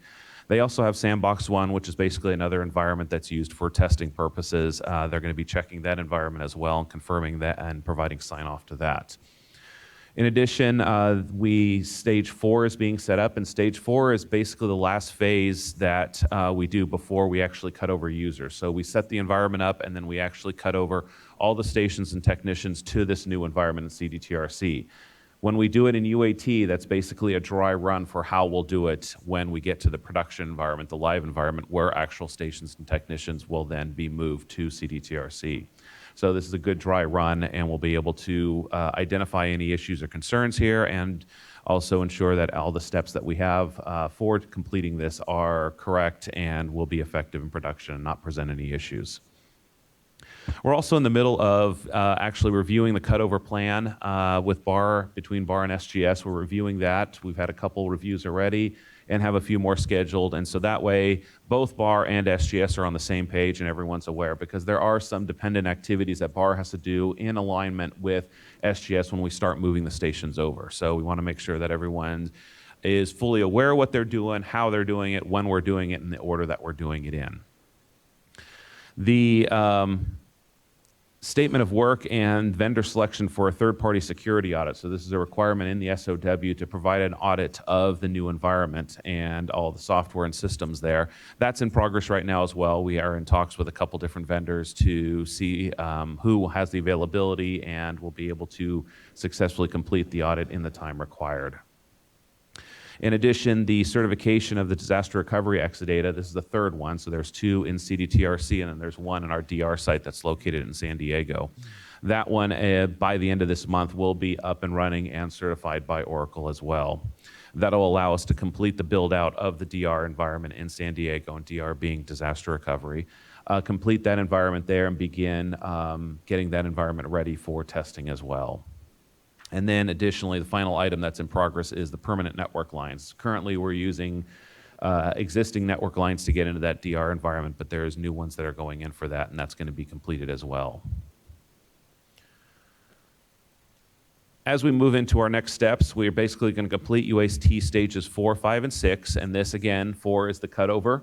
5 is going to be rolling everything back. And this is a scenario to basically prove out that we can move the production environment back to the legacy if something were to go wrong or we were to have some critical failure in the new environment.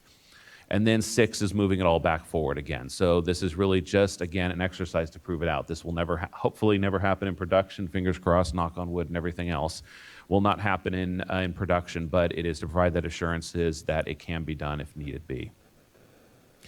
Additionally, we have production stages 2, 3, and 4, and this mimics what we've done in UAT, and we'll be getting these completed actually in the coming months here by the holiday season.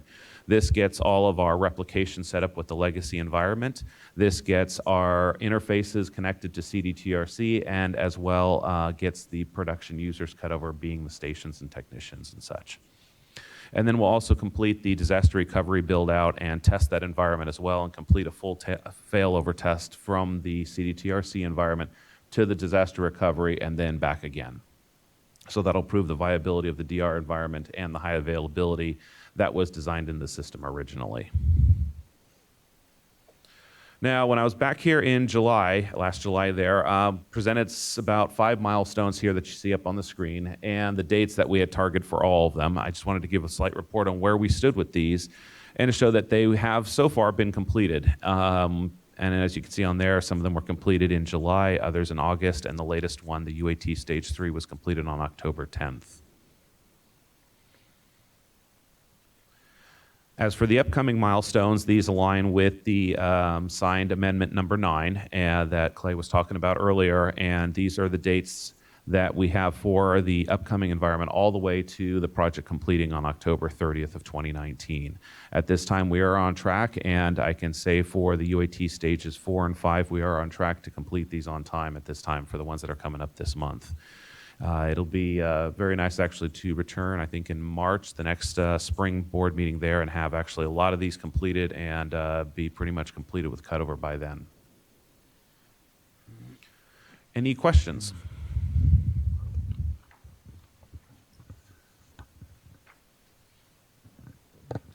Questions, comments? Okay, audience, webcast? No. All right, we'll see you again in January. Thank you very much. All right, thank you very much, both of you. All right, our next presentation, Matt Gibson from Bars Enforcement Operations Branch, going to give us an update on, well, update, I would say, a presentation on all the laws and regulations relating to storage and towing fees and lien sales. I know this has been a topic of interest, much interest in the legislative session, and we had one bill signed and one bill that actually died in committee, so you'll talk about some of that in your presentation, I'm sure. Welcome. Thank you, Pat. Bureau Advisory Group. I'm Matthew Gibson. I'm a program manager in the Bureau's Enforcement Oversight Branch. And I'm covering storage, towing fees, and lien sales. And it turns out to be a very vast topic. It not only covers mechanics liens and storage liens, but also covers entities like impound lots, tow yards. Also covers, it's even addressed in military code sections.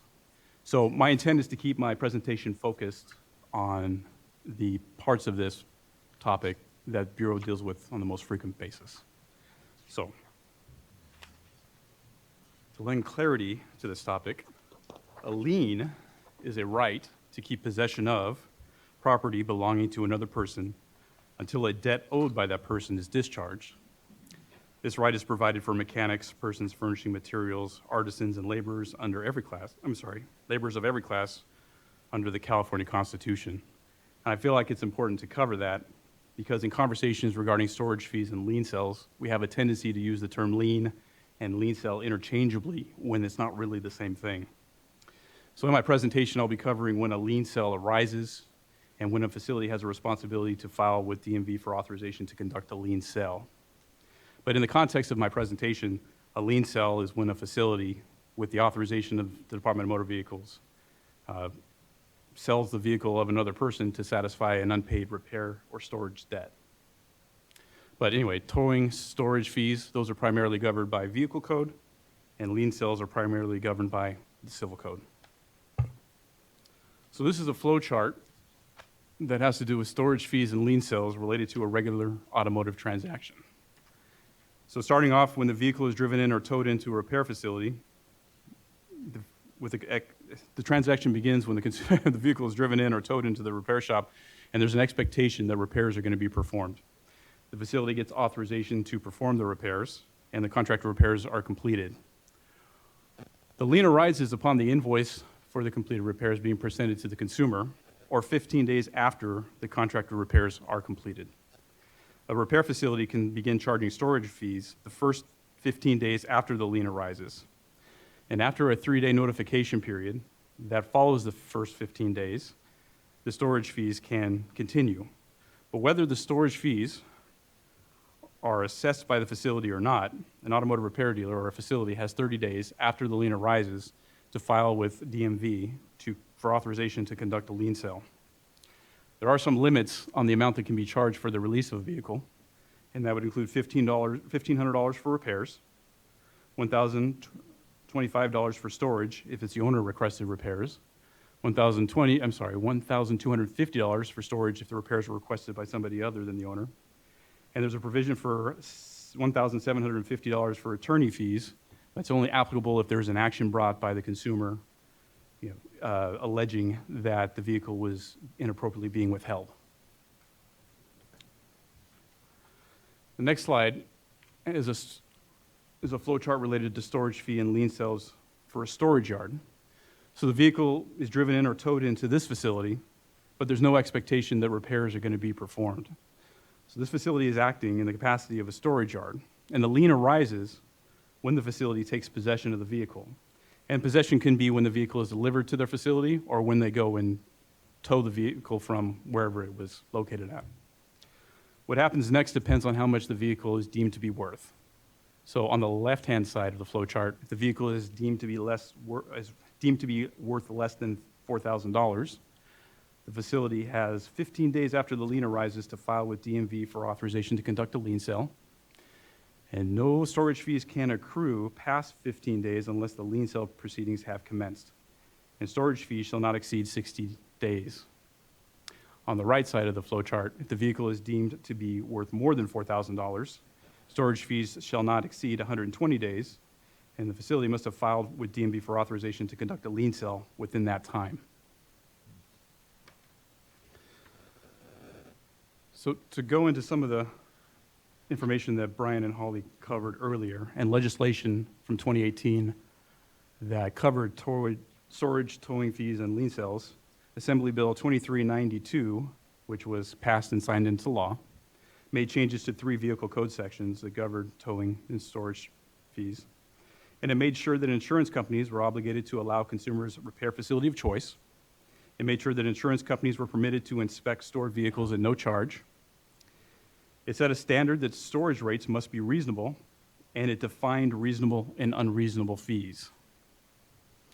So reasonable fees were defined as fees and rates that do not exceed those charged by or on behalf of a public agency. And the reasonable fees were also defined as comparable to storage-related rates and fees charged by other facilities in the same area or locale. Unreasonable fees included administrative or filing fees unless related to a lien sale, security fees, dolly fees, load and unload fees, presumably related to loading and unloading a vehicle from a tow truck, pull-out fees, presumably for removing a vehicle, and gate fees, unless the release of the vehicle was requested outside of regular business hours. The other piece of legislation from 2018 was Assembly Bill 2825, which died in the Senate Appropriations Committee and was not passed into law. That bill included within the definition of towing debt unpaid charges for repairing, performing labor upon, furnishing supplies or materials for the vehicle. So debt related to the repair of a motor vehicle would have been defined as towing debt. That bill also regulated customer contacts and notifications regarding towing debt in accordance with applicable provisions of the Rosenthal Fair Debt Collection Practices Act. So that would have required automotive repair dealers that were trying to resolve debt related to the repair of a motor vehicle have to follow laws that were drafted or made for debt collectors. So issues that we routinely address in the process of working consumer complaints take on new significance when issues of storage fees and lien sales arise. So in a consumer complaint, we would routinely try to identify if a facility was registered and if that registration was currently valid. So under Business and Professions Code Section 984.16, a valid ARD registration is required to have the benefit of a lien for labor or materials or the right to sue on a contract for automotive repair. So if a facility is unregistered, they do not have the benefit of a lien and they would be unable to proceed with a lien sale. Another issue that we routinely look into on consumer complaints is if the facility obtained and documented authorization for the repairs that were performed. So that's just under Business Professions Code Section 984.9. No work shall be done and no charges shall accrue before authorization to proceed is obtained from the customer. Obviously, if the facility failed to have obtained authorization, then that would call into question any purported automotive repair debt. Also, we would try to identify, or we would identify if a final invoice was generated and if that invoice was provided to the customer. Under Business and Professions Code Section 984.8, all work done by an automotive repair dealer shall be recorded on an invoice. And under Civil Code Section 3068A, the lien shall be deemed to arise at the time a written statement of charges for completed work or an invoice is presented to the consumer or 15 days after the work is completed. And obviously, if there was no final invoice generated, the facility would not have met that requirement. So, storage fee and lien sale issues arise most frequently in auto body complaints. In those complaints, BAR frequently finds facilities attempting to charge storage fees like a storage yard when acting in the capacity of an automotive repair dealer. And the best example I can provide in my experience to illustrate this would be an auto body repair facility that contracts with the consumer to perform a teardown estimate when the vehicle is initially delivered to their facility, acting as an automotive repair dealer, entering into an automotive repair transaction, but then decides not to perform the teardown and rather lets the vehicle sit while they were waiting for an insurance adjuster to arrive at the facility to generate an insurance estimate to perform the collision repairs. But while they're either waiting for the adjuster to arrive at the facility or upon later learning that the vehicle is to be deemed a total loss or perhaps some sort of a dispute between the repair shop and the insurance company, the facility starts charging or charges the consumer storage fees retroactively to when the vehicle arrived at the facility, despite having never performed the contracted repairs, which was the teardown estimate. So a facility cannot be both a storage yard and an ARD in the same transaction at the same time. Another observation was that facilities often contract, and perhaps often is a strong word, more like sometimes. So facilities sometimes contract with an outside vendor to complete and process DMV lien sale documents. However, outside vendors do not routinely verify that facilities have met their contractual obligations. And in those situations, in my experience, those facilities would be the ones that would be the most insistent that they have the right to proceed with a lien sale, even if they hadn't met their contractual obligations, because of the belief that an outside vendor would not have processed the DMV paperwork for them if they did not have everything that they needed. So in the process of working a consumer complaint, if a consumer makes BAR aware that a facility has filed with DMV for authorization to conduct a lien sale, BAR will notify the consumer of the right to file an opposition to the lien sale with DMV, thereby delaying the sale pending a hearing. We'd expedite the investigation of the consumer's complaint, verify the facility's registration status, determine if the facility met its contractual obligations to provide an estimate, obtain customer authorization, and provide a final invoice, determine if the provisions of Civil Code Section 3068 or 3068.1 have been followed, attempt to resolve the dispute and make appropriate suggestions or recommendations based upon investigative findings. And if mediation is unsuccessful, either party can subpoena a copy of the complaint report to any subsequent hearing, and the report would detail the findings and recommendations to resolve the dispute. And that's my presentation. Any questions? Thank you, Matt. Excellent presentation. That was a lot of information distilled into 11 slides. I was shooting for Amazing. less, but yeah. Yeah, that's pretty amazing because I know it's a very complicated subject and a lot probably that still is out there in a lot of people's minds. Any comments or questions? Ms. Ayers. Yeah, do you think this would be a good idea to put in the right book? Some of this information? There Is is it- some information in the Write It Right. I don't know how detailed we get, but we can take a look at that. Absolutely. I think putting this in there would be very helpful, specifically. Okay. I will pass that on to the editors. Oh, that's me. Other comments? Yes, Mr. Molodonov. Hi, Jack Molodonov, California Auto Body Association. Thanks, Matt. It was a very good presentation. You covered, it is a complex area. And unfortunately, a lot of folks don't understand, the liens and lien sales and lien sale laws. I have a couple of questions. One, I know AB 2392, the law that just passed, sort of set out what reasonable storage fees are and a presumption of what unreasonable are, and tried to address some of the abuses out there that are occurring. So that's a good thing, and I think you've kind of highlighted some of those. The other piece of legislation that failed that I want to sort of explore a little bit was AB 2825, and that was the bill that would have really turned auto repair facilities into debt collectors, and that's not what they primarily do. They're not in the debt collection business, and that would have been a whole new section of laws and regulations and would have subjected a lot of shops to strict liability.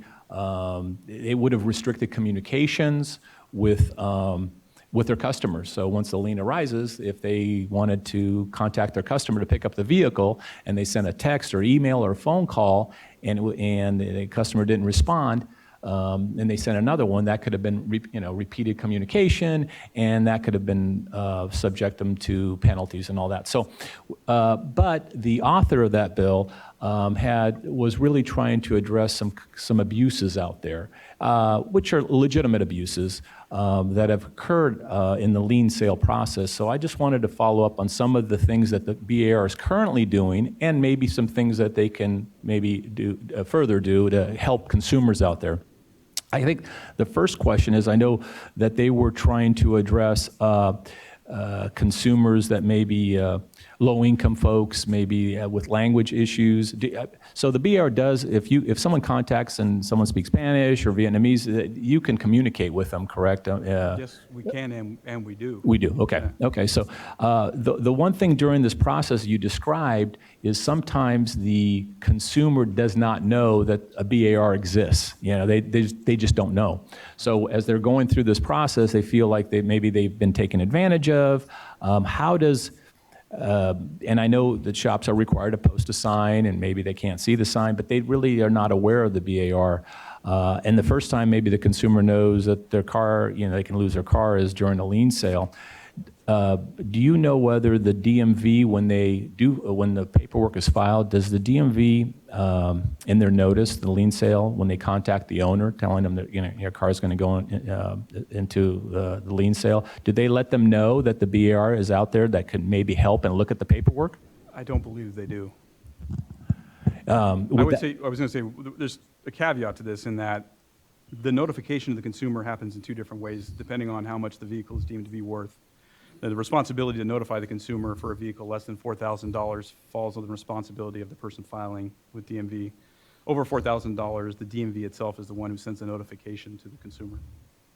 Okay, so as far as you know, if I had the magic wand to be able to do legislation or regulations, if the DMV did in their notice to the consumer saying, listen, you have certain rights maybe, and you can contact the DMV, then at least they would contact the BAR, they would be able to contact you, and whereby you would be able to come in, someone from the BAR, and kind of determine, hey, the paperwork wasn't signed correctly, or there's some issues here, and you can sort of advise the consumer that they may have certain rights here, that maybe this lien sale is something that shouldn't go through. So you can protect the consumer from losing their vehicle.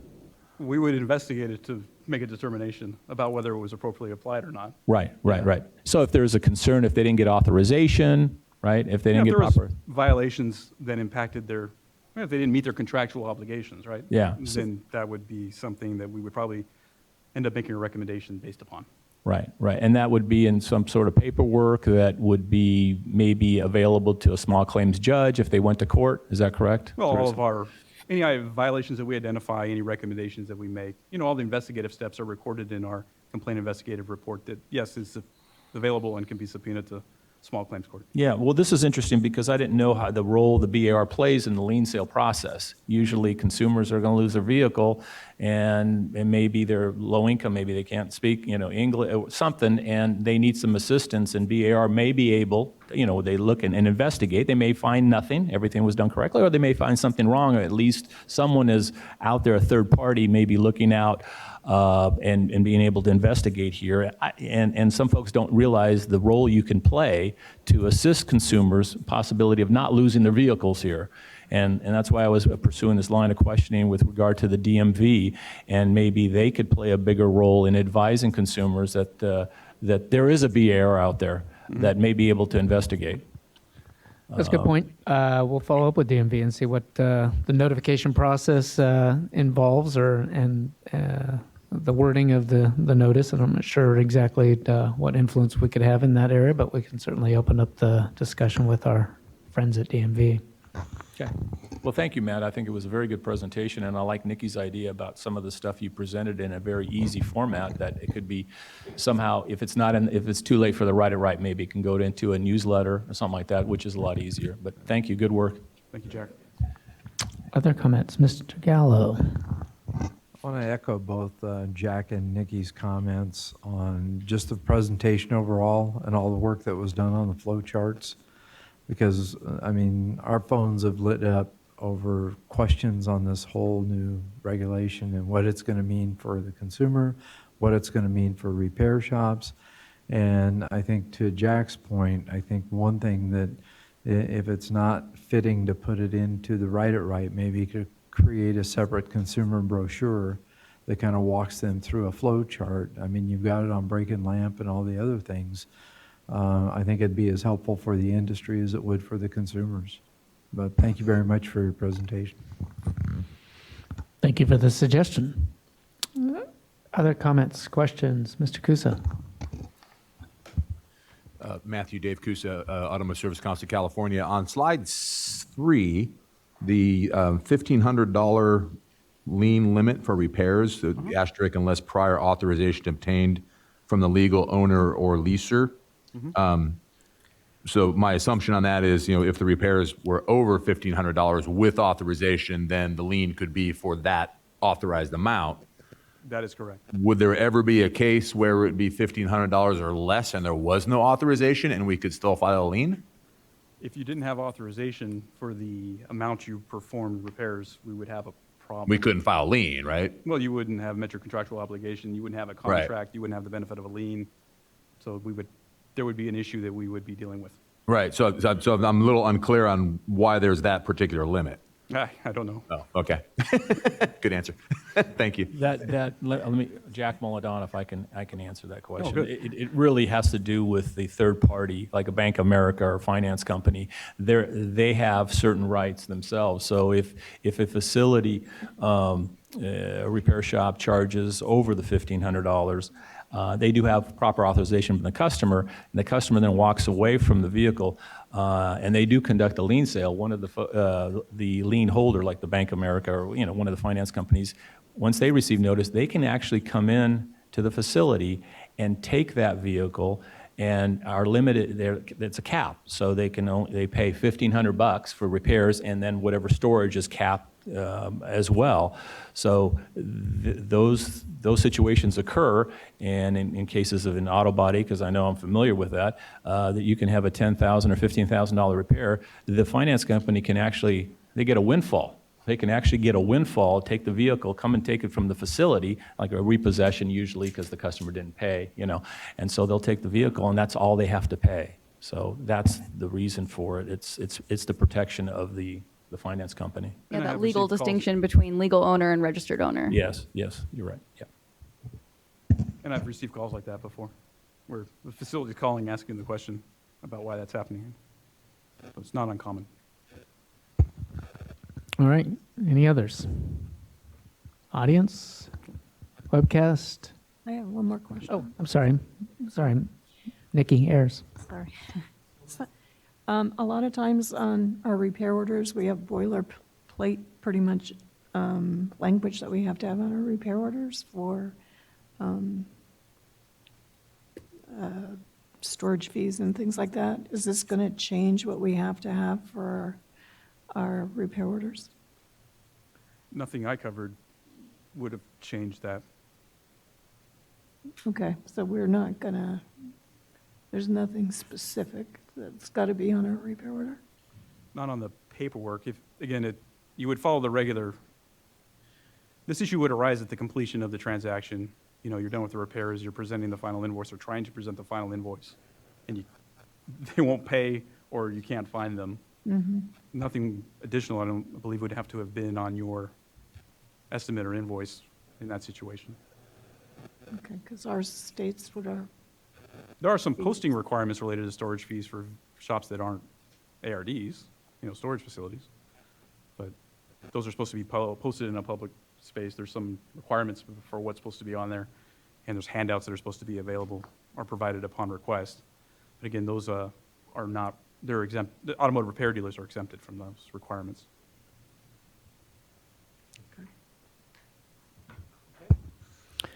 All right, thank you very much. Excellent topic. Great presentation. All right, our next presenters, Tim Bowden and Jeff Hammer with our Field Operations and Enforcement Division. An update on our electronic estimates and authorization regulations and other activities that flow from that, including an updated Right at Right, kind of tying into a couple of questions I've received and we've received thus far. Take it away. Thank you very much. What's that? That one? The green There we go. light Now it's should on. light up there. Welcome, you guys. Thank you, Pat. As stated, my name is Tim Bowden, Program Manager 2 over Field Operations and Enforcement for Northern California. Much of what we're going to present today is kind of a reiteration of what you heard from Brian and Holly in their legislative update. I think the real meat and potatoes comes in the questions and discussion we'll have afterwards. What we're going to be talking about are updates to the California Code of Regulations, Section 3303 through 3371, which were adopted and effective on September 13th of this year. These changes largely make clarifying edits so regulations more closely track with the chronology of a typical repair transaction, which actually, to do that, really we had to move the entire article and all the provisions within the article. So although it's a significant change, really it's just a reorder. And as we go through them in a minute, you'll see that they really do closely track a typical repair transaction. And I appreciate that because it makes it a lot easier for any reader to go through the section and visualize a typical repair transaction. Also, they modernize the current requirements, particularly as a response to the emerging use of electronic communication technologies in automotive repair businesses. So the revised order of the regulations are as such. They begin with estimate and work order requirements, move to authorization, then unusual circumstances estimates, additional authorizations. They talk about replaced parts, invoice requirements, toxic waste disposal costs, finally maintenance of records, and there's some language on untrue or misleading statements or advertisings.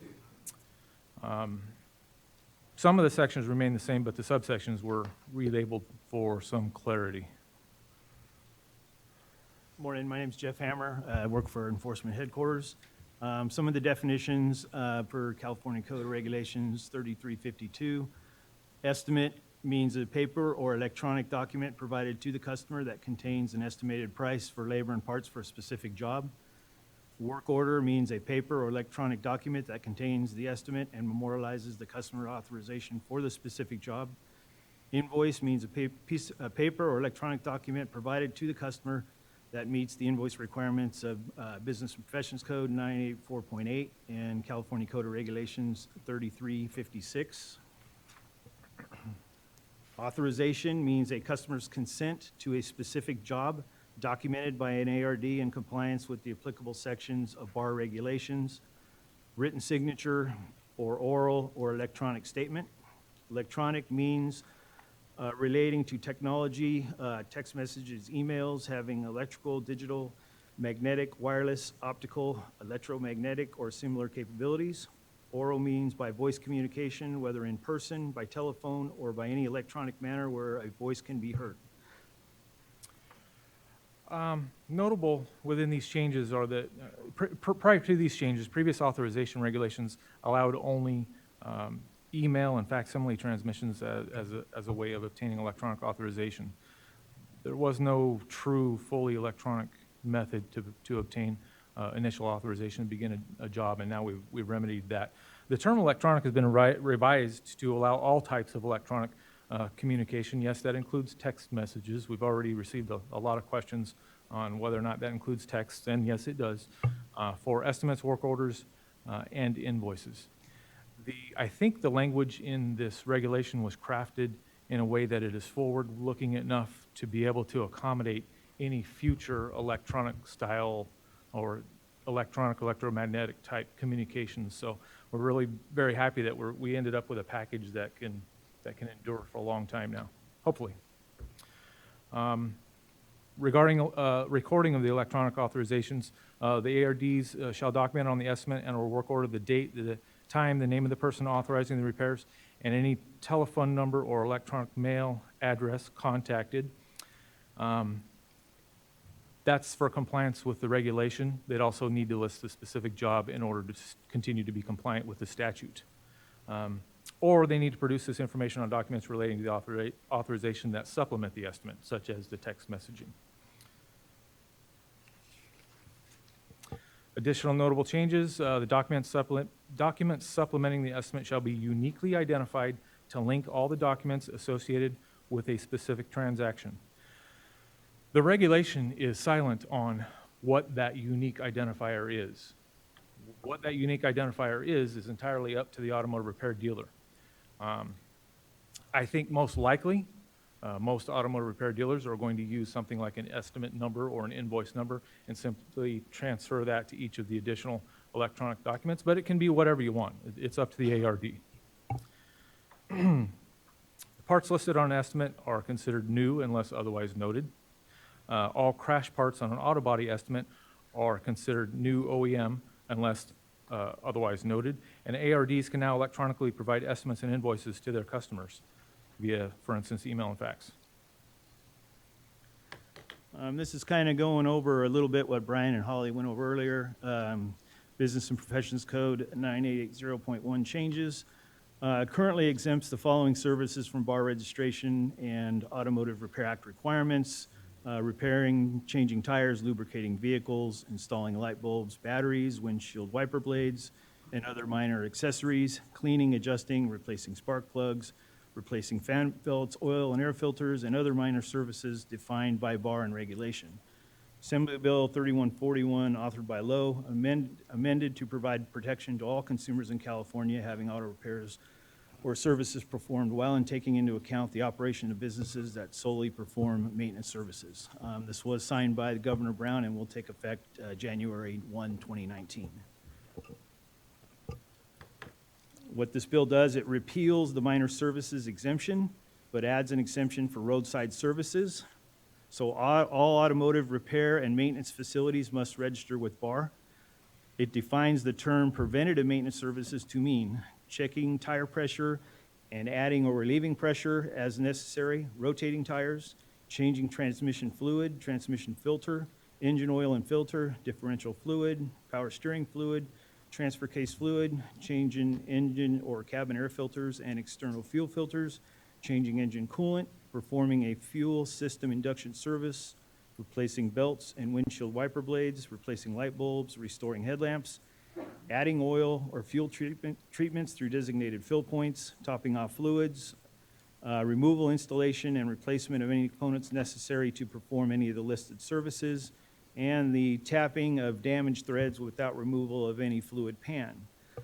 It allows ARDs to perform any of these defined preventive maintenance services without providing a written estimate if the service is performed at no charge, or the price for the service is posted where the customer can easily see it, or it's made available to the customer. Example of that would be like on a tablet or something like that, and the customer verbally authorizes the service. So kind of in the same spirit as with the modernization of the regulation to acknowledge and allow for the use of the electronic estimates, invoices, and documentation, the Bureau also is kind of modernizing the way we do some things in our field operations. We also are going digital through the use of DocuSign. BAR has implemented DocuSign to improve our own efficiencies and keep up with changing technology. It improves our workflow processes and saves time for our field operations folks by capturing electronic signatures on documents. All 12 BAR field offices have received some level of DocuSign training. The Sacramento field office fully implemented DocuSign in September of 2018. And so just so there's no surprises out there, industry members should expect that when our Bureau program representative comes in and visits them, they might be asked to electronically sign a station inspection report or any number of other documents, whereas in the past we were using pen on paper. So that's kind of a change that we've implemented in our field operations, and I think it's a really positive one, and it helps us with our efficiency, and actually is very convenient for the dealer because as soon as the signature happens, they receive an email with that exact same document. Or, as always, you can insist on receiving a paper copy. We're not forcing anybody into it. As mentioned prior, there is an updated version of the BAR's Right at Right Guide that's currently being published. Will be released in the fall of 2018. And BAR also offers Right at Right presentations for ARDs and their employees to go over the stuff we've covered today, the new regulations and the bill. You can contact your local BAR field office to schedule or visit our website at www.bar.ca.gov.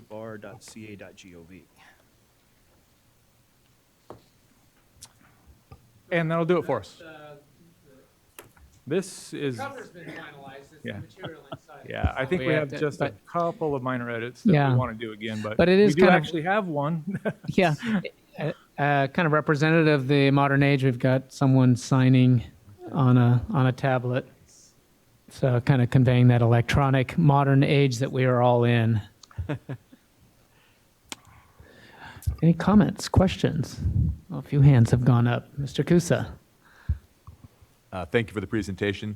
As far as the new, people that will have to become ARDs when it becomes effective, what does outreach to those shops look like? Is BAR outreaching, or is this just going to be somebody's going to complain and they'll find out the hard way?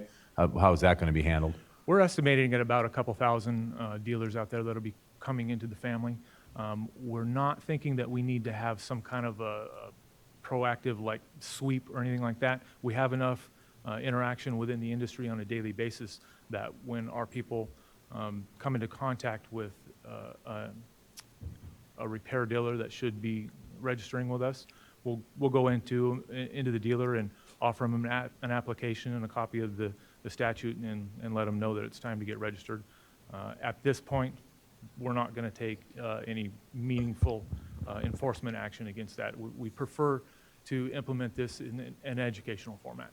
Good, that makes sense. And then with the new electronic documents, electronic signatures, so on and so forth, is there any point in the process that I must give a customer a piece of paper anymore? Everything can be done electronically, signature, email, text message? Yes. Right, I don't have to, no paper. You can complete the entire transaction without printing a single piece of paper. Good, thank you. Other? Yes, Mr. Gallo. Glad to see this day finally came. It's been a while in the making, hasn't it? 8 years, but we won't count days here. I really do appreciate all the work that's gone into this reg, and I got to hand it to the chief and all the work that he's done. He's been with us lock and step every part of the way to get this done. But I think the critical thing as we kind of move forward with this is we are getting some questions and we need some clarification as we're building this all out, because I realize a lot of work still has to be done. One of the questions that's coming up to us is, okay, I've texted the customer, I've got the back and forth texting with the customer. Some of the shops have the software application that it's coming into their point of sales terminals, they're memorializing it there, and there's other systems out there. Is there a plan to come up with some type of standard with the Bureau so that people know how they're going to be required to memorialize these text messages? Because it's still going to fall under the 3-year record retention for authorization and everything else. And so I think what the industry is telling me and the calls and the questions that I'm getting is, how do I memorialize this stuff and make sure that I'm in compliance with the 3-year record retention policies and rules and regulations of the Bureau? So I believe what you're basically referring to is 3353.1, Section D. If the customer provides an electronic authorization, the automotive repair dealer shall record the authorization by documenting on the estimate the date, time, name of person authorizing repairs, and the telephone number or electronic mail address contacted. Or produce this information, and this is the section that would apply to texting, or produce information on documents relating to the authorization that supplement the estimate. What that means is that basic information is going to have to find its way into the text message. Correct. However the dealer chooses to do that that's their decision. As long as that basic information is there. Also, we can't forget that per the statute, the specific job has to be in there. It's not, that language is not in the regulation, but it is in the statute, so it still holds forth. And really, a very critical element of that as well is the unique identifier being applied to all of those, as you said, text messages, so that when the records are requested, all of the records for that entire transaction can be bundled together and represent that one transaction. Okay, thank you. Yes, Mr. Molodonov. Jack Molodonov, thank you again. Thanks for the presentation. I know there is a lot of information, a lot of changes here that you covered in like 10 minutes, and it's pretty significant because we spent 7 years on this stuff. So you threw in the regulations and AB 3141, the changes there. So, I mean, there's just a lot there that as we go forward, there's going to be additional clarification. I've got a few questions that I want to just kind of have the discussion because you touched on them. Yeah, don't forget, we agreed these were going to be easy questions. Yeah. Okay? I think you know the answers to all, maybe. The first one is, one of the changes, again, nuance, but it's a change here, is that now the expectation from BAR is that all parts are being considered new unless otherwise stated. So that's a significant change, I think, and for some shops, they may have already been listing the parts, new, used, and that sort of thing. But some now, if you don't list anything down, if you just say, wiper blade or fender, your interpretation, well, the law is that it's new, correct? I mean, that's a significant change. Yes. Yeah. That's correct. And really, in my experience with most auto repair transactions, almost all invoices had a statement such as all parts are new unless otherwise noted or something like that. Very, very similar to what's in the regulation. So I'm not sure a lot of dealers are going to find themselves at odds with that, but it's nice to have it codified in that now it is assumed that is a new part unless you otherwise state it. So. Right, and if shops want to continue using their software system where, they identify used, new, used, they can continue doing that. It's optional. Yes. But if you leave it blank, if you don't say anything, It's considered a new part. Correct. Good. With respect to the unique identifiers, I know you touched on it a little bit, and it's up to the shop how to tie in all the documents, right? I mean, so whether it's an invoice number, I agree with you. I think it's going to be the invoice number.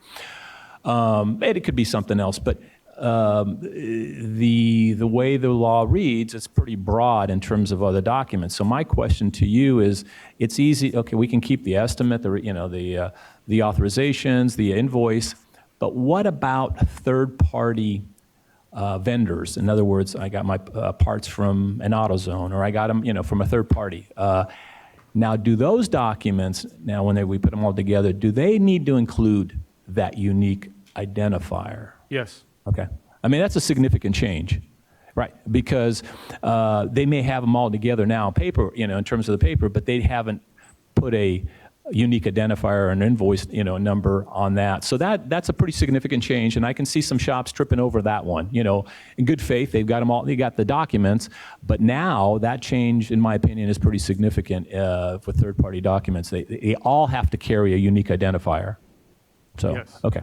Our intention in crafting that language that way was to try to ensure that this now presumably electronic document, be it maybe a parts purchase receipt or what have you, doesn't find itself migrating over into other repair transaction and being represented as a receipt for that other transaction. So having a unique identifier applied to that really helps memorialize that transaction as a whole. Yeah, and especially in the collision repair industry, I can see they have tons of vendors dealing in a repair, and you may be dealing with, let's say, 10 vendors. Each one of those documents now from the vendor, third party, has to carry that unique identifier somehow. So that's a significant, I just want to point that out. That's a significant change based on your interpretation right now, and I wanted to make sure we had that discussion and at least point that out in the write it right if it's going to go out, because that is significant. Okay.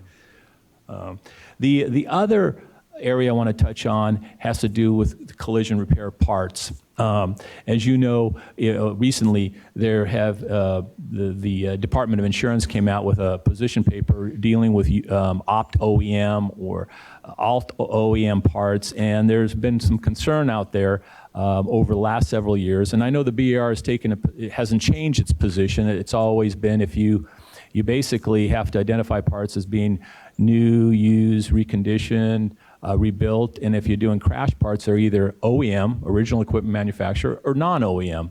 And so there have been some questions now based on your regulations and this Department of Insurance letter or legal opinion, and I've gotten questions from folks, trying to clarify here, because some facilities will use a part that maybe is made by the OEM, right? But maybe it's blemished, and so they want to make sure when they identify the part for the consumer, they're very transparent. They don't want to get in trouble with you, but they don't want to characterize it as used when it may not be used, or characterize it as an aftermarket when in fact it is an OEM, but maybe it's blemished. So my understanding has always been, the position of the Bureau has been that you can't use terms like opt OEM or alt OEM because they don't explain or at least identify what the customer doesn't understand what they're getting. And even if you do a legend, that legend, if it includes a whole different kind, a big category, in other words, an opt OEM, and you define it in the legend as it could be used, it could be an aftermarket, it could be something, that's not acceptable either. But if it's very specific, if you really define it very specific, that it is an OEM, that it's damaged or whatever, it doesn't carry the warranty, and you fully are transparent to the consumer and describe it very clearly, that would be acceptable. I wanted to have this discussion, see if are we on the same page here on that? Because I'm getting a lot of questions. The regulation doesn't identify opt OEM or alt OEM or surplus OEM as a valid parts description. It's in the regulation. And if you couple that in consideration with the October 8th memorandum from the Department of Insurance, myself, I don't think there's really any room for the use of alt OEM, surplus OEM, opt OEM, any of these types of terms. It's either OEM or it's not OEM, which has been the position of the Bureau for a long time. And if I was an auto repair dealer, I wouldn't want any of those other terms on any of my paperwork recording a transaction. Yeah, well, let me, like the example I gave you, what if you do get an OEM part from an authorized dealer and it's damaged? Let's just throw that as an example. How would you describe that to the consumer on the invoice? Well, I wouldn't want to be putting a damaged part on a consumer's car to start with. I would want to use either an OEM part or a non-OEM aftermarket part. Well, let's just say it's blemished a little bit. I mean, it's not, and I mean, the shop could tell the consumer, and the consumer agrees, say, yeah, that's going to save me some money, as long as it's properly specifically disclosed or in specific in the on the authorization or the estimate, that would be acceptable, wouldn't it? I'm not sure I'm willing to commit to that right here in this forum. That may be something we have to table and discuss it I'll amongst tell you, the managers. we'd be happy to look at each one of those individual circumstances and I think consider it. I think one of the challenges too is I've done some research since you first brought this matter to our attention is there's so many definitions and it's not consistent across the board from manufacturer to manufacturer. Some don't even use this term, don't even like it. I won't name names, and then others do, and it has different meanings. It can mean surplus, it can mean damaged or blemished or other issues with the part. I don't even know how that kind of contradicts our false and goes against the grain of false and misleading. It's like, well, is this OEM or not OEM? It seems like a straddling of the fence, and it doesn't really seem to fit our definitions, which are a pretty bright line. It's either on this side, OEM or not OEM. I think there's more room for consumer confusion by entering a term like that into the automotive repair transaction, quite honestly. I do know, just as a follow-up, I do know that there's certain vehicle manufacturers that have programs, wholesale programs, where they do sell surplus parts. They're surplus, okay? And they are sanctioned by the dealer, by the vehicle manufacturer. They are made by the OEM. They are distributed by the dealer, and they may or may not carry the warranty, but they're out there, and so facilities, they want to make sure they are properly disclosing these things on the invoices. And maybe, I know I've had some other discussions about this, but maybe a better way to start off with is defining what an OEM part is. What is an OEM part? I've always thought an OEM part is something, made by the vehicle manufacturer, and authorized by the dealer and carries a warranty. That's an OEM part, right? That's kind of a general summary. That's consistent with my thought of it, yeah. Yeah. And if you're going to variate from that, then you just disclose to the consumer somehow, and they're okay with it in a legend or a definition. I think that would be appropriate. But I wanted to have this discussion because I know this is something that's being talked about in the industry. And I know that facilities in the state want to comply and do things properly because they don't want to get in trouble. They want to be in compliance. Okay. One last question, and I'll leave you alone. So one of the things in the section in the new law, it says advertising and advertising signs shall clearly show the name and address listed on the auto repair dealer's registration certificate. That's the section that my question was. I just want to clarify. That doesn't apply to like signage. So if a facility has a sign with their name on it, but they don't have their, on the sign, they don't have the address on it, that's not what you're looking at, correct? That's exactly right. It's not a reasonable interpretation of that regulation to expect all that additional information on the sign out on the street that's 40 feet up in the air. Okay. That's not what we're looking for. You're focused on advertising, like the internet, at Craigslist, and all those kind of newspapers and that sort of thing, correct? Exactly. Correct. All right, okay. Thank you very much. Other comments, questions? I have a question here. Yes. So sometimes you have the OE will have surplus parts. Let's make believe it's a fender. And it meets the same form, function, and fit of that OE part. But because they have a sale going on, maybe it's a monthly sale on parts, and they're discounting that OE part that's exactly the same as it was a month ago, but they're discounting it for whatever reason. But they have to note it as a OE surplus part for whatever they have it. Are they not allowed to use those, identify them as OE parts because it's being noted as a surplus because they're giving a discount on it? I just want to get a clarification. The regulation and the position from the Department of Insurance don't recognize anything other than either OEM or not OEM. When you get into scenarios where you're applying acronyms, the acronym of OEM to something other than that, then that's misleading to the consumer and it's not compliant. Okay. I understand your point of view, and this is a difficult subject that no doubt we will have much more discussion on. But the position in the regulation coupled with the Department of Insurance position is pretty clear, and it's not a deviation from what the Bureau has had for many years now. Thank you. You're welcome. Mr. Kusa. And the previous speaker was Keith Going. Dave Kusa, ASCCA. I was kind of surprised with the new use remand. I thought that already was regulation because I mean we've always done it. So anyway, so now that it is regulation, I know that there are specific regulations for like transmission, calling it rebuilt or remanufactured. We will often get starters, alternators, power steering pumps, rack and pinion assemblies that are not new. Sometimes on the box or the invoice it says rebuilt. Sometimes it says remanufactured. Is there a distinction that is in the regulation all that BAR would be looking for, or are those terms interchangeable? Other than say something like a transmission that's already regulated. There's not a current distinction, only within those trade standards regulations that are currently codified. Good news on that front, though, is the Bureau is currently embarking on an effort to create a publication similar to a Right at Right that deals specifically with. I hope it was okay to disclose this.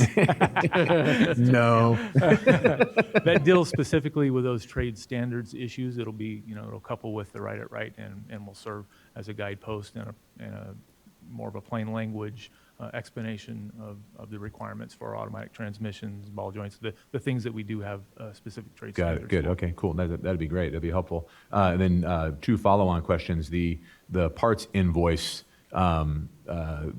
So we need to have our unique identifier on the parts invoice that we would get from our suppliers.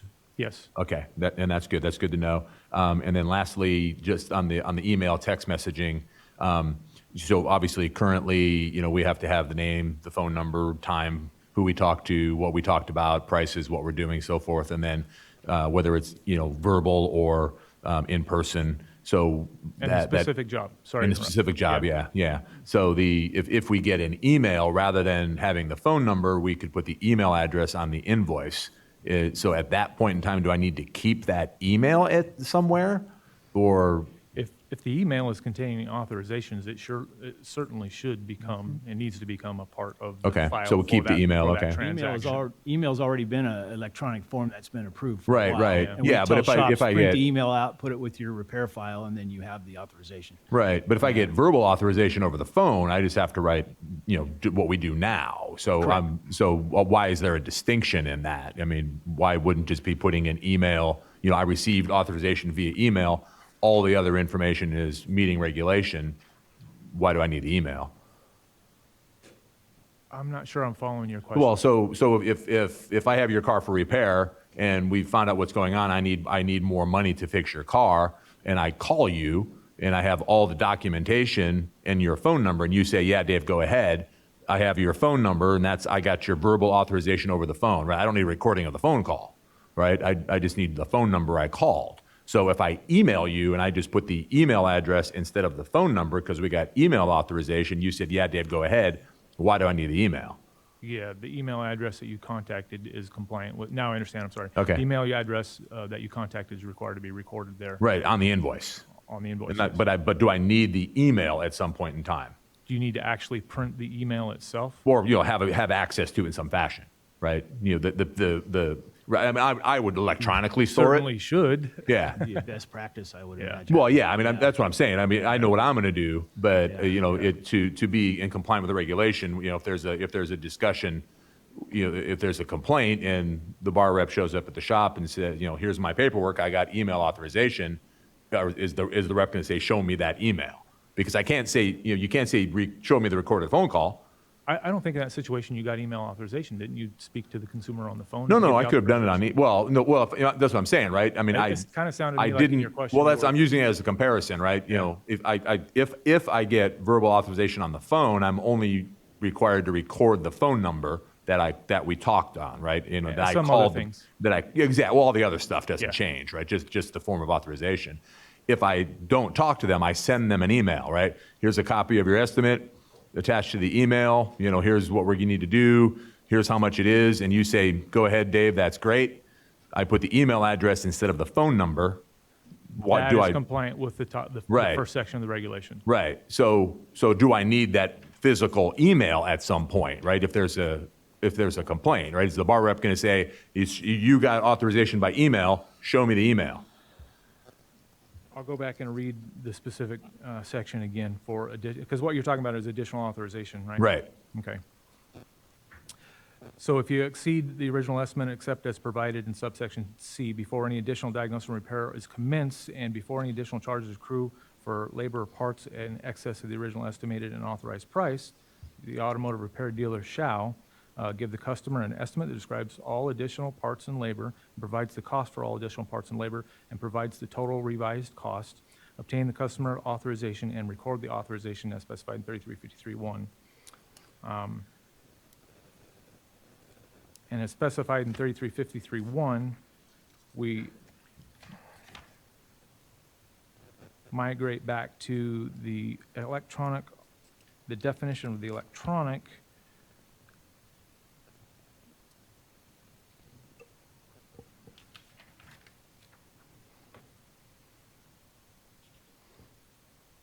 sorry. It's right here, it's on D. It's on D. There it is.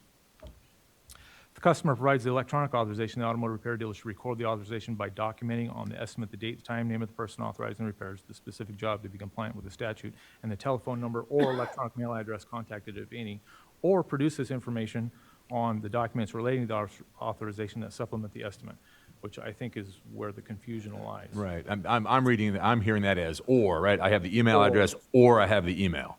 Or all Or- that information is on the electronic Right. documents that Yeah, supplement. yeah, on the invoice, right? Yeah. Or yeah. Right. Yeah. So yeah, okay. Sounds So like you so can that's do what I'm you saying, can right? do If- either or is what it Yeah. sounds like. So just so I'm clear, right, if all my authorization information is on my invoice, including the email address that is in compliance with the regulations, I don't need the email. I believe that's the way I'm reading this. That's how I read it, so yeah. Okay. And we're both As, really like I said, smart, as so a it's got to best be practice. Yeah, my recommendation is to print the email. true. Well, Just saying. but I don't want to. I don't Okay. want paper. The way right? Yeah. the way the old reg was, it specifically said to print it out and attach it. Right. We're- Yeah, but I had to we're have same with paper, the so it didn't fax. matter, right? Yeah. So yeah. Yeah. And then my assumption, not to keep beating this to death, but the same thing is going to be with the text message too, right? Now with the, I know our practice is we're not going to we're going to say, hey, call me your estimates ready on the text, right? I'm not going to use a text message to gain authorization, but it could be done, obviously. It could be done, and as you asked earlier, you could do this entire transaction Without paper, yeah. That was the intent of the overhaul of the Right. regulation. Yeah. That's what we're working for. So, yeah. So again, right, as long as I have all of the correct information on the invoice, I received authorization for additional repairs via text message with the text phone number, the phone number, do I need the text message? You need to capture that text message because that is a part. Well, but that is a supplement of the it's estimate. or, right? It's either or according to regulation, same as the email. I'm not sure how practically in a text message you would do I that. wouldn't, but Okay. people will, right? And Okay. that's my point, is people will. When they do, we'll look at it. Okay. Okay. Thank you. Other comments, questions? I think you got one out in the audience. Oh, we've got a couple. Okay, please come forward and introduce yourselves. Any webcast comments? No? One? Okay. Hi, my name is Dan Risley. I'm the Vice President for Quality Repair and Market Development for CCC. And I believe CCC's had a pretty long history working with the bar. I think we've had similar issues in the past where we've defined LKQ and U, so it's a little bit more clear to the consumer. I think this is a very similar issue for us in terms of we want to help be a conduit to providing clarity to the consumer. So we're very much on the same page as what the bar is trying to achieve here. To kind of support some of the comments that Jack had started off with, we would like to petition the bar to be able to utilize the term opt OEM, but in the context of a very narrow and clear definition to the consumer of what the part is. So today, I think some of the comments from the bar and some letters that were sent back and forth is some of the definitions are very misleading or very ambiguous. We've prepared a definition I'd like to share, but I think at the core of it, the OEM part that we're talking about is exactly the same part that they would have been getting off the shelf from the dealer. So it is no different than you calling up the dealer that you're used to dealing with and saying, yes, I'd like to put that opt OEM part from you. You'd get the same same OEM part in the same box with the exact same warranty. No ambiguity. It's the exact same part in that deal. So that's where we believe the intended use would be on a go-forward basis. And we'd be more than happy to work with the bar on helping define some of those other categories. I think that Jack had alluded to, specifically whether it be a blem or an overrun. We believe that those probably don't belong in the opt OEM bucket. And if you want, I could actually read a prepared definition here, just so it's very clear the type of OEM part that we're specifying here. Okay. Opt OEM parts are OEM parts manufactured by the vehicle's original equipment manufacturer. OEM specification isn't used in the U.S. Opt OEM parts are available only in dealerships and vehicle dealerships and offer the same warranty as an OEM part. Opt OEM parts may reflect some specific special or unique pricing or discount. That is the only delta between the OEM part listed as OEM and then opt OEM for the reduced price. Why does the consumer need to know this? Why can't it just be OEM to the consumer? What, Purposes, so I think for the consumer or whom? it would be for everybody involved in the transaction of that process, minus absent the consumer. So as a, for example, as the OE would want to offer special pricing on, let's call it 200 parts for a very limited time.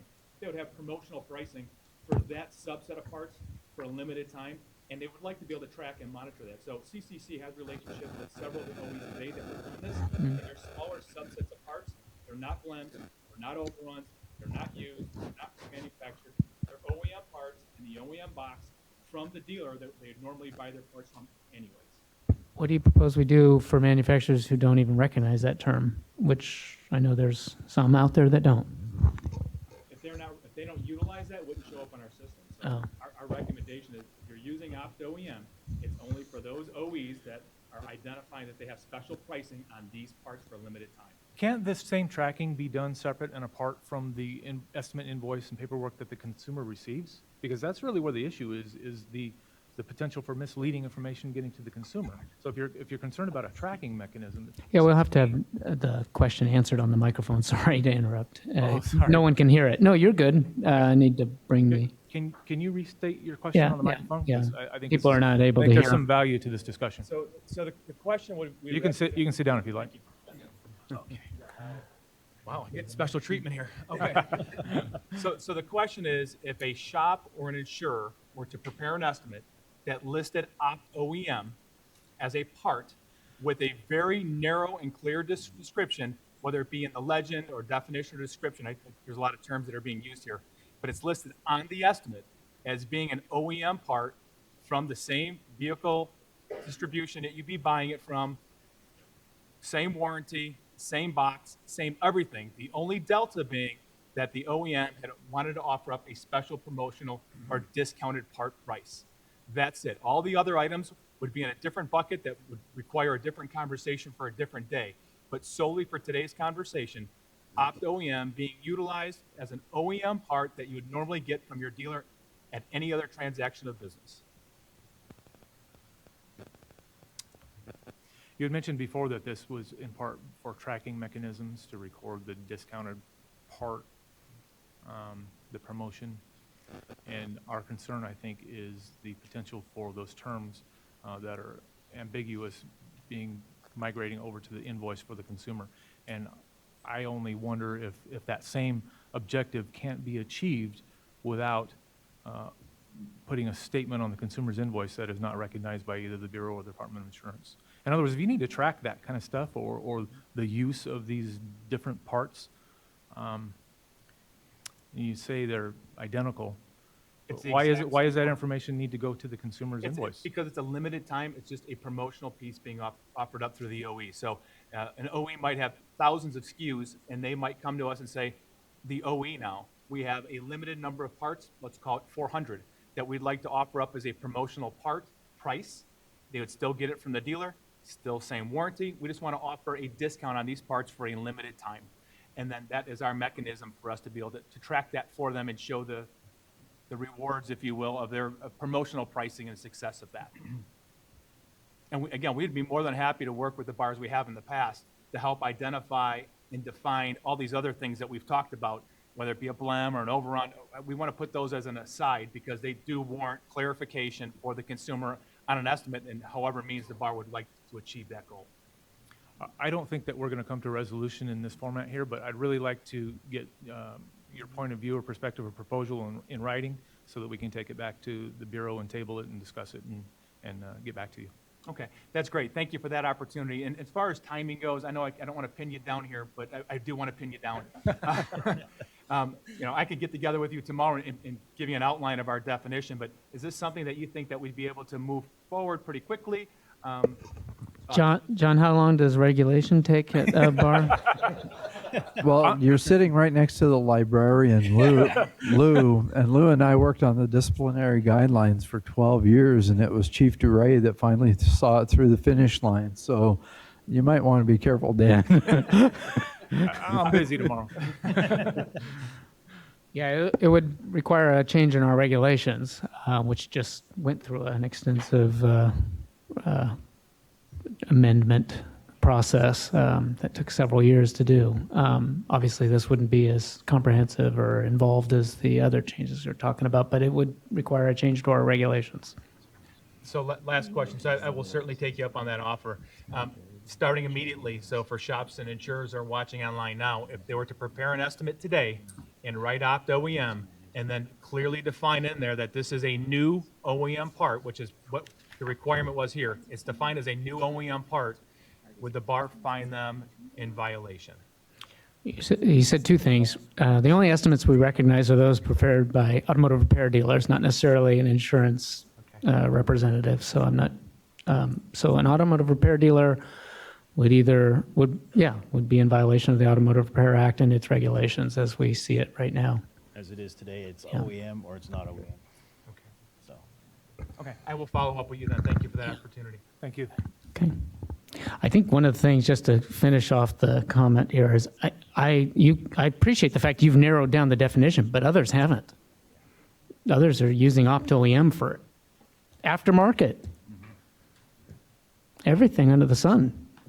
So a regulation would kind of put that term out there and try to narrow the definition, but I think it'd be wild, wild west potentially out there with what I've heard and read and seen out there. Yeah, I think we can get to a place where it's very narrowly scoped so that we don't have some of that gray matter that kind of infiltrates. So I think we could probably come to something pretty quickly on this if there's receptivity to a definition that is very narrow on what that part actually is. Thank you for coming forward. Appreciate you being at our meeting. Was there another? Oh, I lost track. Well, I had Hal first, and then I'll take Gene second. Please introduce yourself, Hal.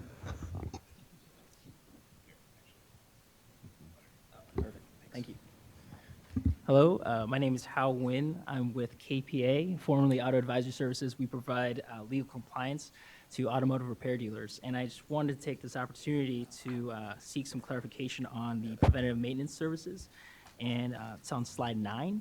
And as you can recall, if it's performed free of charge or at no charge, and or the price of the service is posted where the customer can easily see it and customer authorizes the service, no estimate needs to be provided. My question is, what if a preventative maintenance service is coupled with a repair that does not fall under that definition? Will that preventative maintenance service need to therefore now be in the estimate? Yes.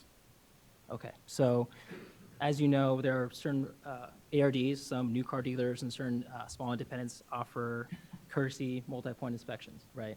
Courtesy meaning free of charge. If that's something they do, that would fall under the definition of a preventative maintenance service, and an estimate would need to be provided. Now, if that was coupled with, let's say, a brake service, the multi-point inspection should be clearly described on the estimate. Right? You're certainly not going to have two separate documents for two separate transactions in that case. You're going to provide the written estimate for the brake service, and you're going to include the preventative maintenance labeled service in with that, wouldn't you? Right. Either clearly describing the labor provided in the multi-point inspection, and then so on. Okay, cool, Yeah. Awesome. Thank you so much. You're welcome. Thank you. And I think it bears pointing out, I think someone to my right here asking about the invoice requirements still need to be met for any of these services, preventative maintenance or otherwise. That's correct. The invoice requirements have not changed, so. We will make sure we want to clearly state that to in the revised Write It Right and other communications. So in that regard, I think it's important for industry to understand that in this new law, even though written estimates aren't going to be required for preventive maintenance services, if it's a no-charge situation, you're still going to need to see a $0 invoice, point-of-sale final invoice. You're going to need to see preventive maintenance services appear on that invoice with a $0 charge, correct? That's correct. All service work, warranty, comeback, no charge has to be I documented think that's on really invoice. important for industry to understand that.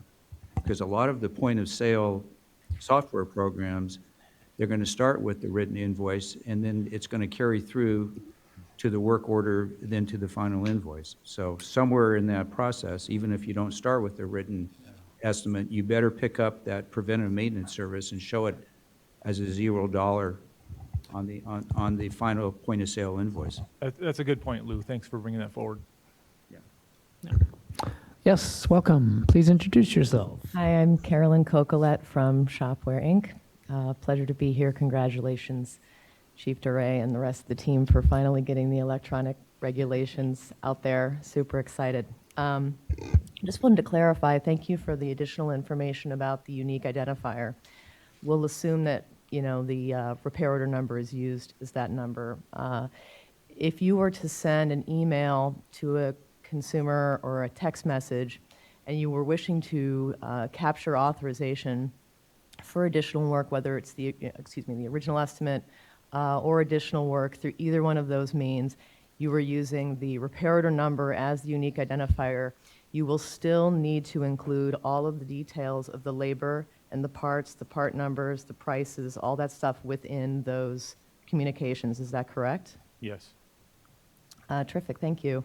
And I think that's what's germane to the point you were trying to make, Dave, which is when you're having a phone call and a consumer later claims that you didn't have that phone call, it's difficult for that consumer to reproduce that phone call as well. And so it's a, you know, he said, she said kind of situation, whereas an electronic document is typically memorialized. And so if a ARD claims to have gotten authorization through an electronic means, and then the consumer denies that, and the consumer is able to then, in a dispute, surface those documentation, says, look, you didn't include the RO number, you didn't include the labor details, you didn't include the parts details, et cetera, that ARD would be in violation. It remains incumbent upon the ARD to ensure all that information is on all the documents. Yeah. So, By the way, Carolyn, I want to thank you because you reached out to my predecessor, Mr. McClarty, and I like maybe 2015 or something like that with some phone calls and some pointed questions about this issue, and that prompted a great deal of discussion within our enforcement team and helped us kind of figure out a direction we were wanting to go with some of this language. So thanks for your input. Thanks for asking questions way back when. absolutely. Thank you very much for all your hard work to get it done. Thrilled with the results and looking forward to continuing to provide guidance, especially with ASCCA, on how our members can take advantage of that. Thank you. No Thank you so much. Thank you. All right, Mr. Lopez. Wow. You're up. And we have a webcast comment or question, actually. Chief DeRay, thanks for letting me speak, and I also agree with the previous speakers, and thank you for getting this electronic authorization recognized and implemented. So I'm happy to hear that the RO number can be that unique identifier. That is something that we have on all the invoices that come from our vendors in repairing the vehicle. Going back to the letter that's been discussed earlier from the DOI, there's a statement in here that I think we could also use as in correlation with the unique identifier, and I'll read it here. It says, in all instances where non-original equipment manufacturer aftermarket parts are intended for use by an insurer, the written estimate must clearly identify each part with the name of its non-original manufacturer or distributor. in essence, it's asking us to put down on another line item who that part came from, whether it was the manufacturer or the distributor. And I think if we're using this unique identifier, we can reference back to that invoice so that the consumer understands where that part came from and who distributed it. Does that make sense? Right now, it's asking us to write on the estimate who that part came from. But if we have an invoice attached to that estimate, then we know who that part came from without having to key in that information. You don't necessarily have to include whom that part came from on the invoice. You have to clearly describe that part. And as far as the position of the Department of Insurance, I'm not sure we're in the exact correct format for us to be department. I get that. On some directive from the Department of Insurance. Okay, so table that. Let's find out. If we can use that. Now going back to Opto-E, what is the definition of an OEM part sold by a vendor other than a dealer? So a scenario would be a third-party vendor. Oh, you got the nod. You saw that, didn't you? I got the same question from someone listening on the webcast. A third-party vendor selling a brand new OEM parts, would you categorize that as an OEM or aftermarket? Is that essentially the question? Because they warranty that. Is that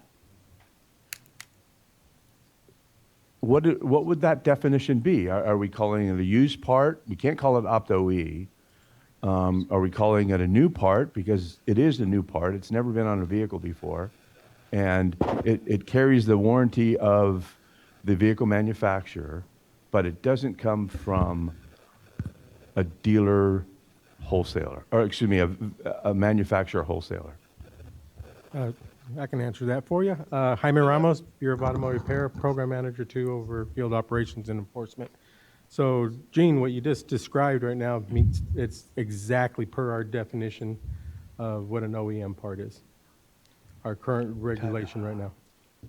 Okay. So I think we get carried into, the price discount and not price discount, but it's still an OEM part.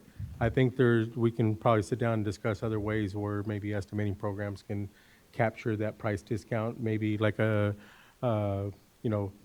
term that says it's an OEM part with a promotional pricing. I mean, something like that would still meet our regulations of identifying whether it's an OEM, non-OEM. The real issue that BAR has is when you try to use terms like Opt-OEM and Alt-OEM, and I've spoken to this numerous times on it, and the industry has no idea. I asked the body shops, what are you putting on these consumers' vehicles?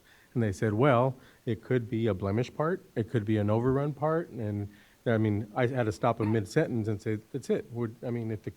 If you don't know what you're putting on the car, how do we expect the consumer to know what was being part of the car? All our regulations are for transparency, so that the customer can make an informed decision on it. And if you as the repairer don't know what you're putting on the vehicle, how can a consumer make an informed decision? So I think that's where it all reverts right back to. Right. So that's a real good clarification, because currently in CCC, and I'm glad Mr. Risley is here, currently in CCC, and he's looking for it, we can't identify that part that came from a third party other than non-OEM or used. And in both of those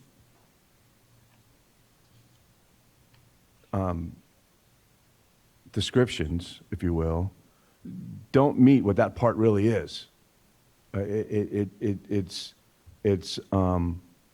OEM, and it is new, and it is warranted. Dan? I support what you said, Gene. So we're on the same page there. And I've got all these resources here. Yeah, and just as a comment, a lot of this comes back to all the different metrics that when we are in a contract with an insurer, we have to meet a lot of these different metrics. You know, how many used parts did we use? How many aftermarket parts did we use? And currently, when we look at the Opto-E part, there's no bucket for that right now. And now with this being clarified or getting clearer, we can add those Opto-E parts that we used that were identified as Opto-E in the past. We can now clearly put them into a bucket. So we appreciate that. Thank you. You're joining us for the workshop later today? Yes, I will. Okay, good. Thank you very much, Gene. Thank you. Any other comments or questions? What was the regulation section that defined OEM? 3303. 3303. Do you have it? We read it? Yeah. Maybe it needs to be in our right or right. Yeah. Crash part means a replacement for any of the non-mechanical sheet metal or plastic parts which generally constitute the exterior of a motor vehicle, including the inner and outer panels. The original equipment manufacturer crash part or OEM crash part means a crash part made for or by the original vehicle manufacturer that manufactured, fabricated, or supplied a vehicle or a component part. Non-original equipment manufacturer aftermarket crash part or non-OEM aftermarket crash part means aftermarket crash parts not made for or by the manufacturer of the motor vehicle. That's the pertinent section that we're talking about here, which is paragraph O, P, and Q. Thank you. There was a question, comment here? Back to the invoicing. Looking at page 9, allows ARDs to perform any defined preventive maintenance services without providing a written estimate if it's at no charge, right? So oftentimes many shops will, MIL's on, the shop will extract the diagnostic code, report that to the vehicle owner and not charge anything. So we don't need a written estimate to do that. But if I don't charge them, do I need to provide them a $0 invoice when I'm done? Or can I just say, thanks, have a nice day? You're required to provide Still got to provide a an written invoice on any repair, right, charge okay. or not. And I just wanted to be clear on that. Nothing's changed. Right, yeah. Okay, thank you.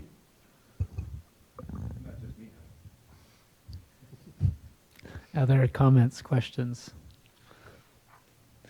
Well, thank you very much for the presentation. I'm sure we'll be back, or you guys will be back, as we roll this out in the months ahead.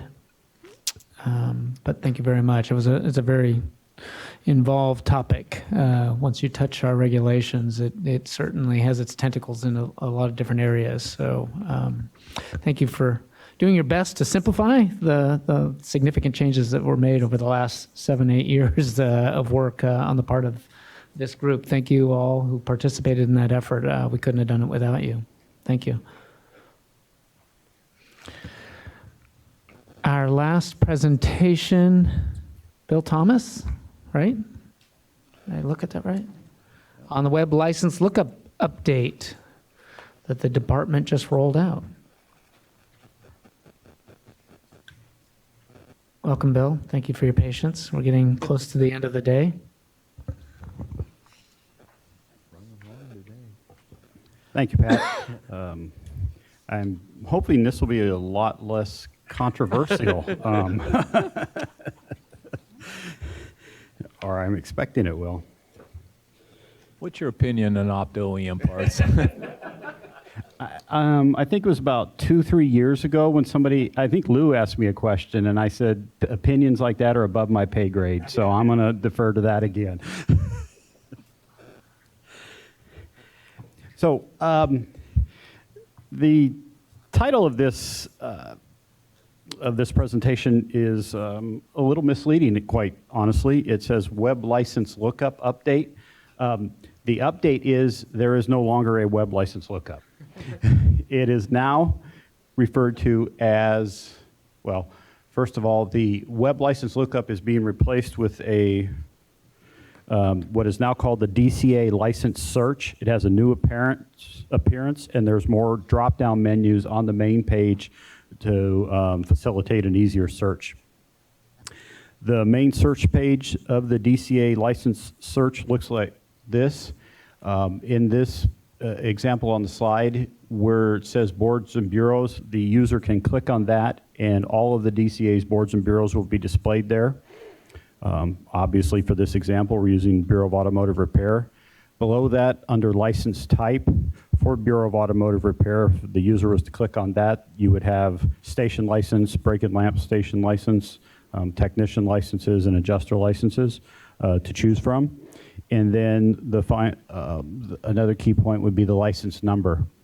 We had if you're searching by license number, we had a question that came in recently to the Bureau that I wanted to touch on a little bit here. In the old web license lookup, there was an option to click to search by part of a name or just letters and so forth, so a partial name search. That option doesn't exist, isn't displayed here as an option. It's merely a matter of you can type in just the first few letters of a name, and the license search will pull up anything containing those characters. So in an example, and I don't have it here because it came up after this presentation was prepared, if I was searching for my technician license information, I could just type in THO, and all technicians, I would select license type automotive technician, and then under last name type in THO, and all technicians with THO in their last name would come up, whether it's Thomas or whether THO is in the body of the name. Just wanted to point that out. To continue with the presentation, after going through the main search page in the previous web license lookup, when a summary came up, it appeared such as this. It had the licensee name and the information at the top, listed the owner, and then listed any related licenses and any disciplinary actions under it. Now, once the user has completed the initial entry and pulled up the licensee's information, it's displayed as such as this, with just the licensee's name, number, relevant information, and then an option for more detail, highlighted by the red arrow here. The user would select more detail, and that is where it would provide the address of the business, the current license status, and the expiration. Below that, it lists the the owner, the manager, and principals, and as the user would scroll down, it displays the public records, documents, and any related licenses. Previously, in the web license lookup, when the user clicked on public documents, it displayed such as, this was the display. It would display an accusation, disciplinary action, and so forth. And the user would have to click on that highlighted blue link under public record documents. The new display under in the DCA license search would list the disciplinary actions, then it will list the documents labeled as documents, not as a link, but it actually says the name documents. If you click on documents, it would then it lists the date of the document, lists a link to the actual document, and then displays the type of document that it is. I want to back up just a little here. So when in the web license search, and I don't have a laser pointer on this one, but at the top there, above where it has the licensee information, it has board, license type, license number, and so forth. Now, previously in the web license lookup, you had to go back to the main page to search a different licensee. Here, you can just go to any of these fields and type in new information and search a different licensee without having to back all the way up. So you can change licensee information from this page directly.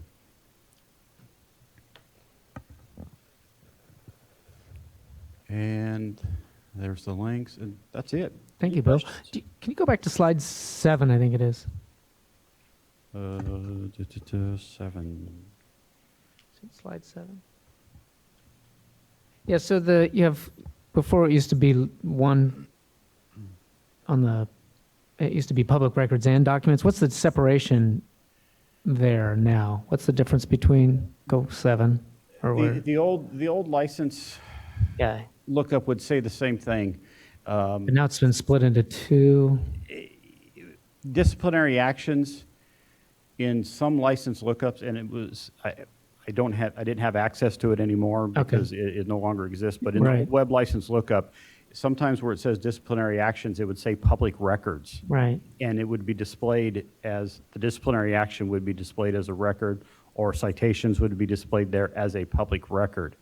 And then below, it would say, as it says here, public record actions.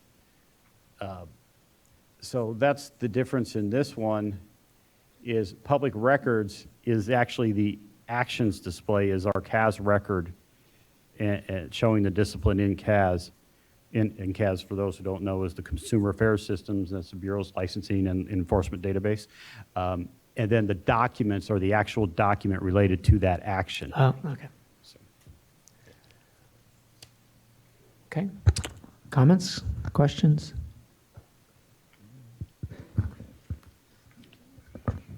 Nothing from the advisory group. Members of the audience or any webcast comments? No? All right. Don't, hold on. That presentation ends, but you are not giving a presentation on your next item, but I got to have you available for any questions. You have a handout only of our quarterly enforcement statistics update. I don't know if anyone's had a chance to look through it. If there's any comments or questions relating to it, this is we used to do an oral presentation along with the handout, but we got to the point where I think it was so repetitive in some sense, and there's no glaring number changes or trends changes. There's no other. Yeah, well, I don't know. We still have other, which is something Bill and I have talked. But other than that, I think it's just our standard reporting feature for this advisory group. Were there any comments relating to that handout? No? Okay. Now you can be excused. Thank you very much. Did we make it on time? Thank you. Close to it. Oh, 12:32. Thanks, Bill. All right. Now I have to open up for public comment on items not on the agenda. We haven't. Oh, I'm sorry. Did you have a question for Bill? No. Oh, public comment on items not on the agenda. Sorry. No, I just want to take a minute to publicly thank you, Pat, and the staff for all the work that you've done.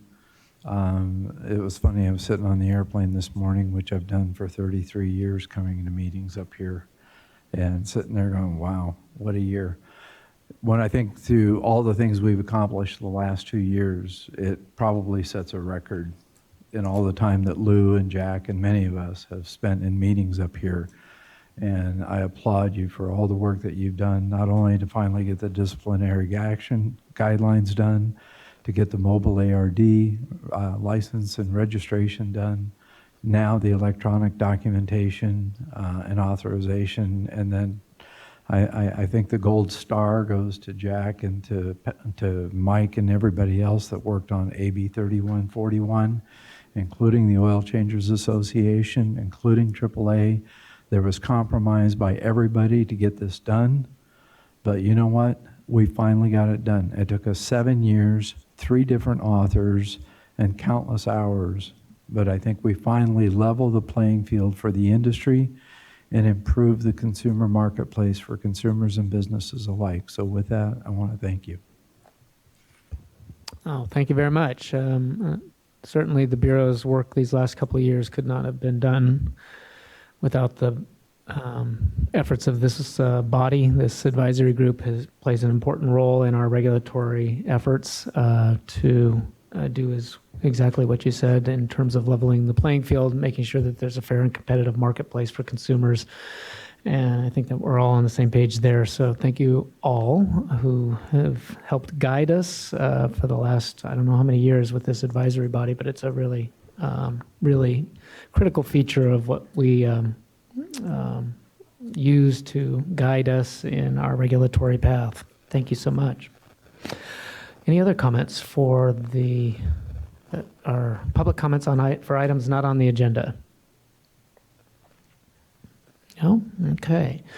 Our next advisory group meeting will be Thursday, January 17th, 2019, in this room.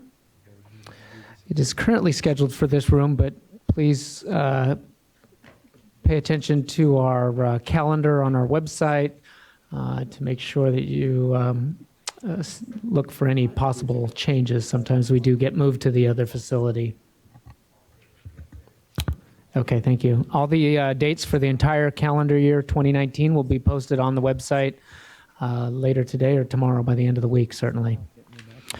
Lastly, before we adjourn, I want to remind everyone that at 2 o'clock we are going to hold a public workshop on collision repair practices. Our presenters, presentation is currently up on our website. Our presenters, Michelle Oberg and Mark Guest from our technical training unit, will be joining us. We'll rearrange the room to accommodate a more workshop style environment, but I hope many of you can join us for that. I'm really excited that we're able to do that. We're kind of springboarding off of a presentation that Gene Lopez provided to the advisory group back in July to kind of open this up for some further discussion as it relates to training and auto body trade standards. That's it. Thank you all for attending. We almost got out here on time, and we'll see you back here in January. Have a good rest of the year. Thank you.